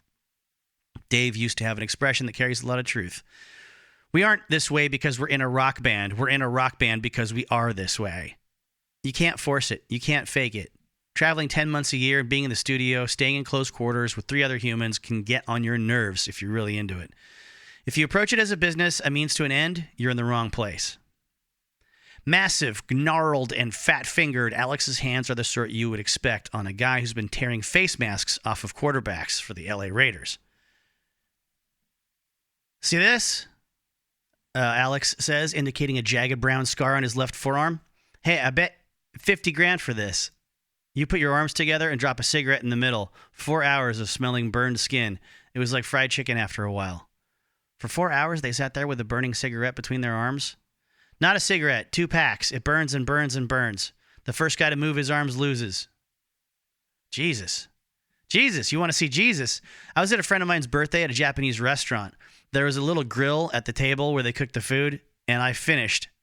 I tipped a few sakes, and I decided, come on, let's dance naked. So I took off my clothes and got on the table. I was having a pretty good time when I stepped on a sake glass and fell right on the grill. I burned the shit out of myself. Ended up in the same hospital where they took Richard Pryor, Alex laughs uproariously and rolls up his sleeve, revealing a large, squarish scar. What's it look like? The Shroud of Turin, right? That's my Uncle Otto, says David Lee Roth, pointing to a short but erect old man. He's 81 and walks 5... Jesus Christ, Alex, by the way. Sorry. He's 81 and walks 5 miles to work 3 days a week, and people are asking me how long I think I can last. Turning his attention back to a large group of concerned relatives backstage in Chicago, Roth loudly explains that when critics use the term gleefully obnoxious, it means Mercedes. That's our grandmother there, says Roth's cousin Lori Simon. The last time she saw a concert, she just turned off her hearing aid, and she could hear everything. After tonight, she won't talk about anything else for months. We got her a video of Jump, and it put 5 years on her life. Having no relatives to entertain in the immediate geographic vicinity, Michael Anthony sits in a side room expounding bass philosophy. When I started playing bass, everyone said, well, the bass isn't the lead instrument, so you'll never be a front man. You're just going to stand in the back by the drums and play, says Anthony. who has never stood in back by the drums and played. At first, he was singing lead, booking the gigs, and driving the van, as well as playing bass for a band called Snake. Then he opted for a more subordinate role with Van Halen, if you can call wearing gold lame jumpsuits, singing backup, and throwing your bass off a 20-foot stack of amps and stomping on it. Kids never tire of broken guitars. Subordinate. I think there's a bit missing from the... I don't know. It's... Kids never tire of broken guitars. Subordinate. If I had my way, I'd just wear a t-shirt and play, says Anthony. I'm a musician first. I'd still move around because that's what I like to do. But, you know, we got Dave, who's always pushing choreograph. He's always been that kind of person, more into the show. I'm sure stomping on the bass looks good out there in the audience. It's just so far from what a bass player would normally do. So what the heck? How's the hearing? Very good. I've got the best spot on stage monitor-wise. On Ed's side, you get all that guitar with those high frequencies that by the time they reach me aren't all that piercing. On my side, it's all bass and just enough drums where I feel comfortable. When I jump on the drum risers, standing next to one of those cymbals, it's like Anthony grimaces in pain. It doesn't compare to where I'm standing. He's got all this high-end stuff just blazing up there. Plus, he's got one of Ed's cabinets, a 2x12, right there in his ear. If I was behind a kit like Alex's, it's just ARS. Capital ARS. The level, it has to be pumped just so he can hear the set. It would collapse my head. At the speed and volume Van Halen plays, you walk a very fine line between having it too loud, in which case it becomes a blurge, a totally inaudible mess, and having it too soft, in which case you can't feel it, says Nigel Buchanan, current sound engineer for Van Halen, former engineer to Billy Squier, Judas Priest, Uriah Heep, Wishbone Ash, City Boy, Coliseum, Andrew Lloyd Webber, and Rockpile. Oh boy, Rockpile. You have to feel rock and roll as well as hear it. Both have clarity and punch. A band this powerful visually must be equally powerful musically. The kids expect to hear what they see in David Lee Roth. Buchan has a humongous sound system and to create just that aural environment. You can hear when he's achieved it because he'll start dancing at the soundboard. You can tell, when he's achieved it. And if I start dancing, says Buchan, who's lost none of his hearing, I very well know that 15,000 kids around me are going to be dancing. That's when his job's easy. When it's difficult is getting the 4 musicians to dance. I have a different view of mixing than probably a lot of engineers, says Buchan. I don't start with myself. I start with the source. I can't deliver the sound to the audience if the musician that is delivering the sound to me is not happy. I set up the monitors myself. I sit down with the band, hear exactly what they want to hear, when they want to hear it, and at what volume. I stand there with the band, and I call out frequencies to make the sound better. We needed 5 dB at 2K, or we've got too much low end, so let's take minus 6 dB at 160 hertz and sweep the spectrum until the monitoring system is crystal clear. Every guitarist has a sound. The Eddie Van Halen sound is very, very special. It's hard to talk about, but it has a warmth. Almost every named guitarist in the world, when they do their solos, makes the most awful screeching sound, like cats squealing. When Ed plays a solo, it doesn't screech. We do a lot of work to get that sound that a lot of musicians wouldn't bother with. Spend hours revalving amps or whatever, but Eddie lives for his guitar, lives for hearing it the way he wants to hear it. If you put it into a color, it would be brown. That's what he calls the brown sound. This is me and my brother on New Year's Eve. I just finished puking, says Eddie Van Halen, slipping a cassette into a portable 4-track a few hours after the show in his hotel room. An unearthly bass and drums duet comes out over tiny speakers as he keeps a couple of Pall Malls lit, one in his mouth, one burning a hole in the lamp table. Every 10 seconds or so, he flicks fast forward to pass over the noodling and arrive at some musical point. He seems desperate to communicate. Contrary to rock and roll custom, he carries no road tapes of his favorite music. No old Motown, no Beatles, no Stones, no Marley. Nothing contemporary to hear what the competition is up to. Just a pillowcase of cassettes documenting his own endless quest for new noise. The soundtrack to his wife's last movie, The Seduction of Mimi, the original 1984, an album in itself, from which the 51-second album version was excerpted, and a synthesizer concerto of bathtub farts. This one is what makes me think I'm nuts, says Eddie, popping a cassette in that could be called Instant Alpha Waves for its primordial effect, music from before the cerebral cortex was invented. That's Marvin Hamlish's piano, Valerie and I rented his beach house. There I'm scraping with a knife, plucking the strings harmonically. That's a drumstick on the cover, muffling the strings and hitting the keys. There I'm throwing a fork at it. That's Valerie going, "Shut up, I'm watching David Letterman."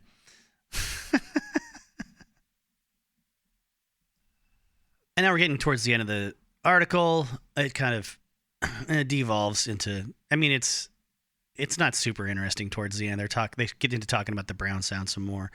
But you know, the interviewer describes something eerie about Eddie Van Halen, almost holy, Michael Jackson-ly.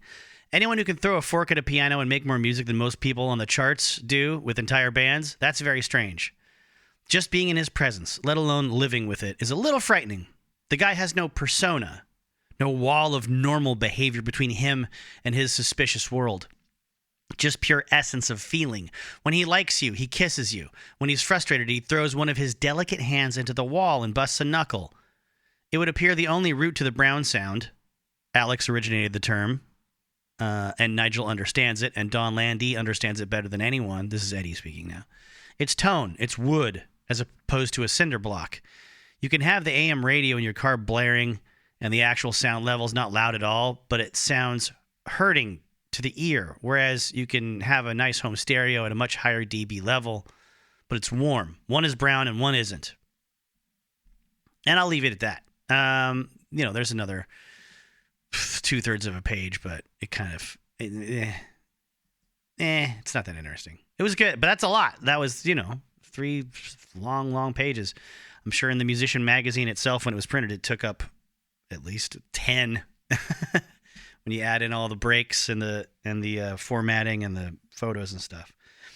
Anyway, let's just we've got some more stuff to get to before we're done here. If anything, I think this movie does do a good job of portraying sort of the pressures that people on the edge of adulthood feel as far as making life-changing decisions. Sure, it worked. I'm sure it worked at the time. Obviously, it didn't take off, but... And Art Linson only directed one other movie that I know of, which I like a lot better than this. That had some boobs in it, too. Oh, God. Leah Thompson and her friend just went to the cop boyfriend's house, check on him, and he wasn't there. But the wife was there with the little boy. Note from Jay in the present, this is the role that Nancy Wilson of Heart played in the film. And the wife is pregnant. And, whew. Oh, shit. Yeah. This is where the Carlos dick down begins. She got the Carlo dick down. Well, now we've got our cameo from Leaving of Fear. He looks like a maintenance guy. He's hanging out in the apartment with the nice guy Eddie. Oh man. Okay, I'm gonna shut up and listen to whatever he's got to say.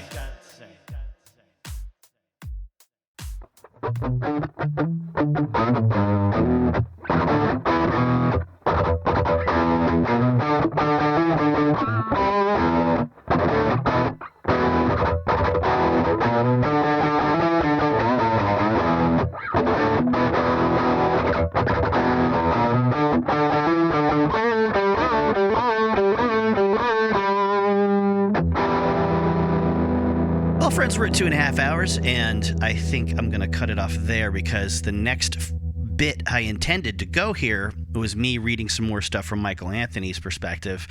Unfortunately, there's some sort of technical glitch going on with the DAW I'm using, which is GarageBand.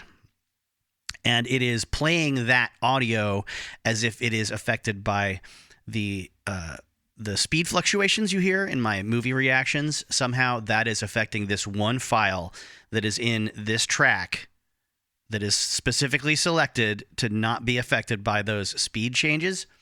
As you can hear in my normal voice, and throughout this whole track, it's been normal, and then it jumps to the other one that has the effect on it, the tempo changes. Yeah, I can't even export the file cleanly without it being distorted and sounding like this. So I'm going to put that off for the next episode and try to start fresh with that file and see if it clears up. Worst case scenario, I have to just reread, that little piece again and re-record it. Obviously, I had this problem on the previous episode, and I thought it was just my fault that I created some sort of weird slapback echo or whatever. But now I'm thinking, nope. This is out of my hands. So if it's not affecting the rest of the sound files on this track, it shouldn't affect that one sound file that's also on this track. I don't get it. Call in between now and the next episode if you have some advice for me there. In the meantime, I hope you have a great rest of your day and rest of your week and rest of your month and rest of your year. After that, you're on your own. Please remember that there's a lot to do in this world, and you deserve to be able to do things that inspire you creatively, and you need to make time for that sometimes. You also deserve to be loved, and you deserve to be happy in general.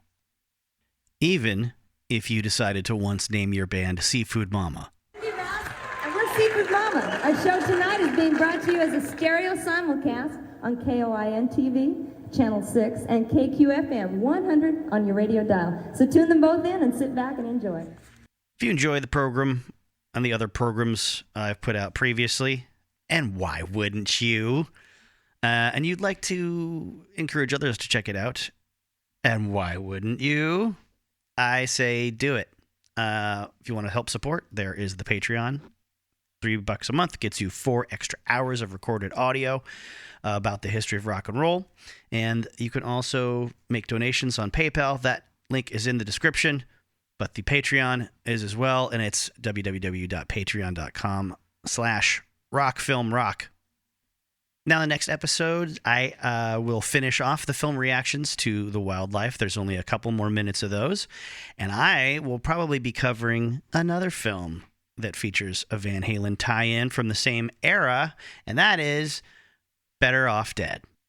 I will also be finishing up my conversation with my friend Eve Clark. I didn't really include any of that in this episode. We'll round out that little Van Halen fan discussion.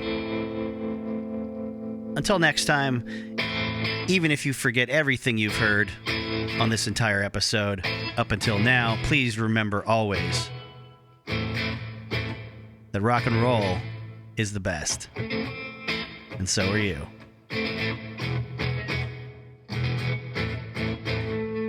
Please remember to replace the speaker on the post when you leave the theater.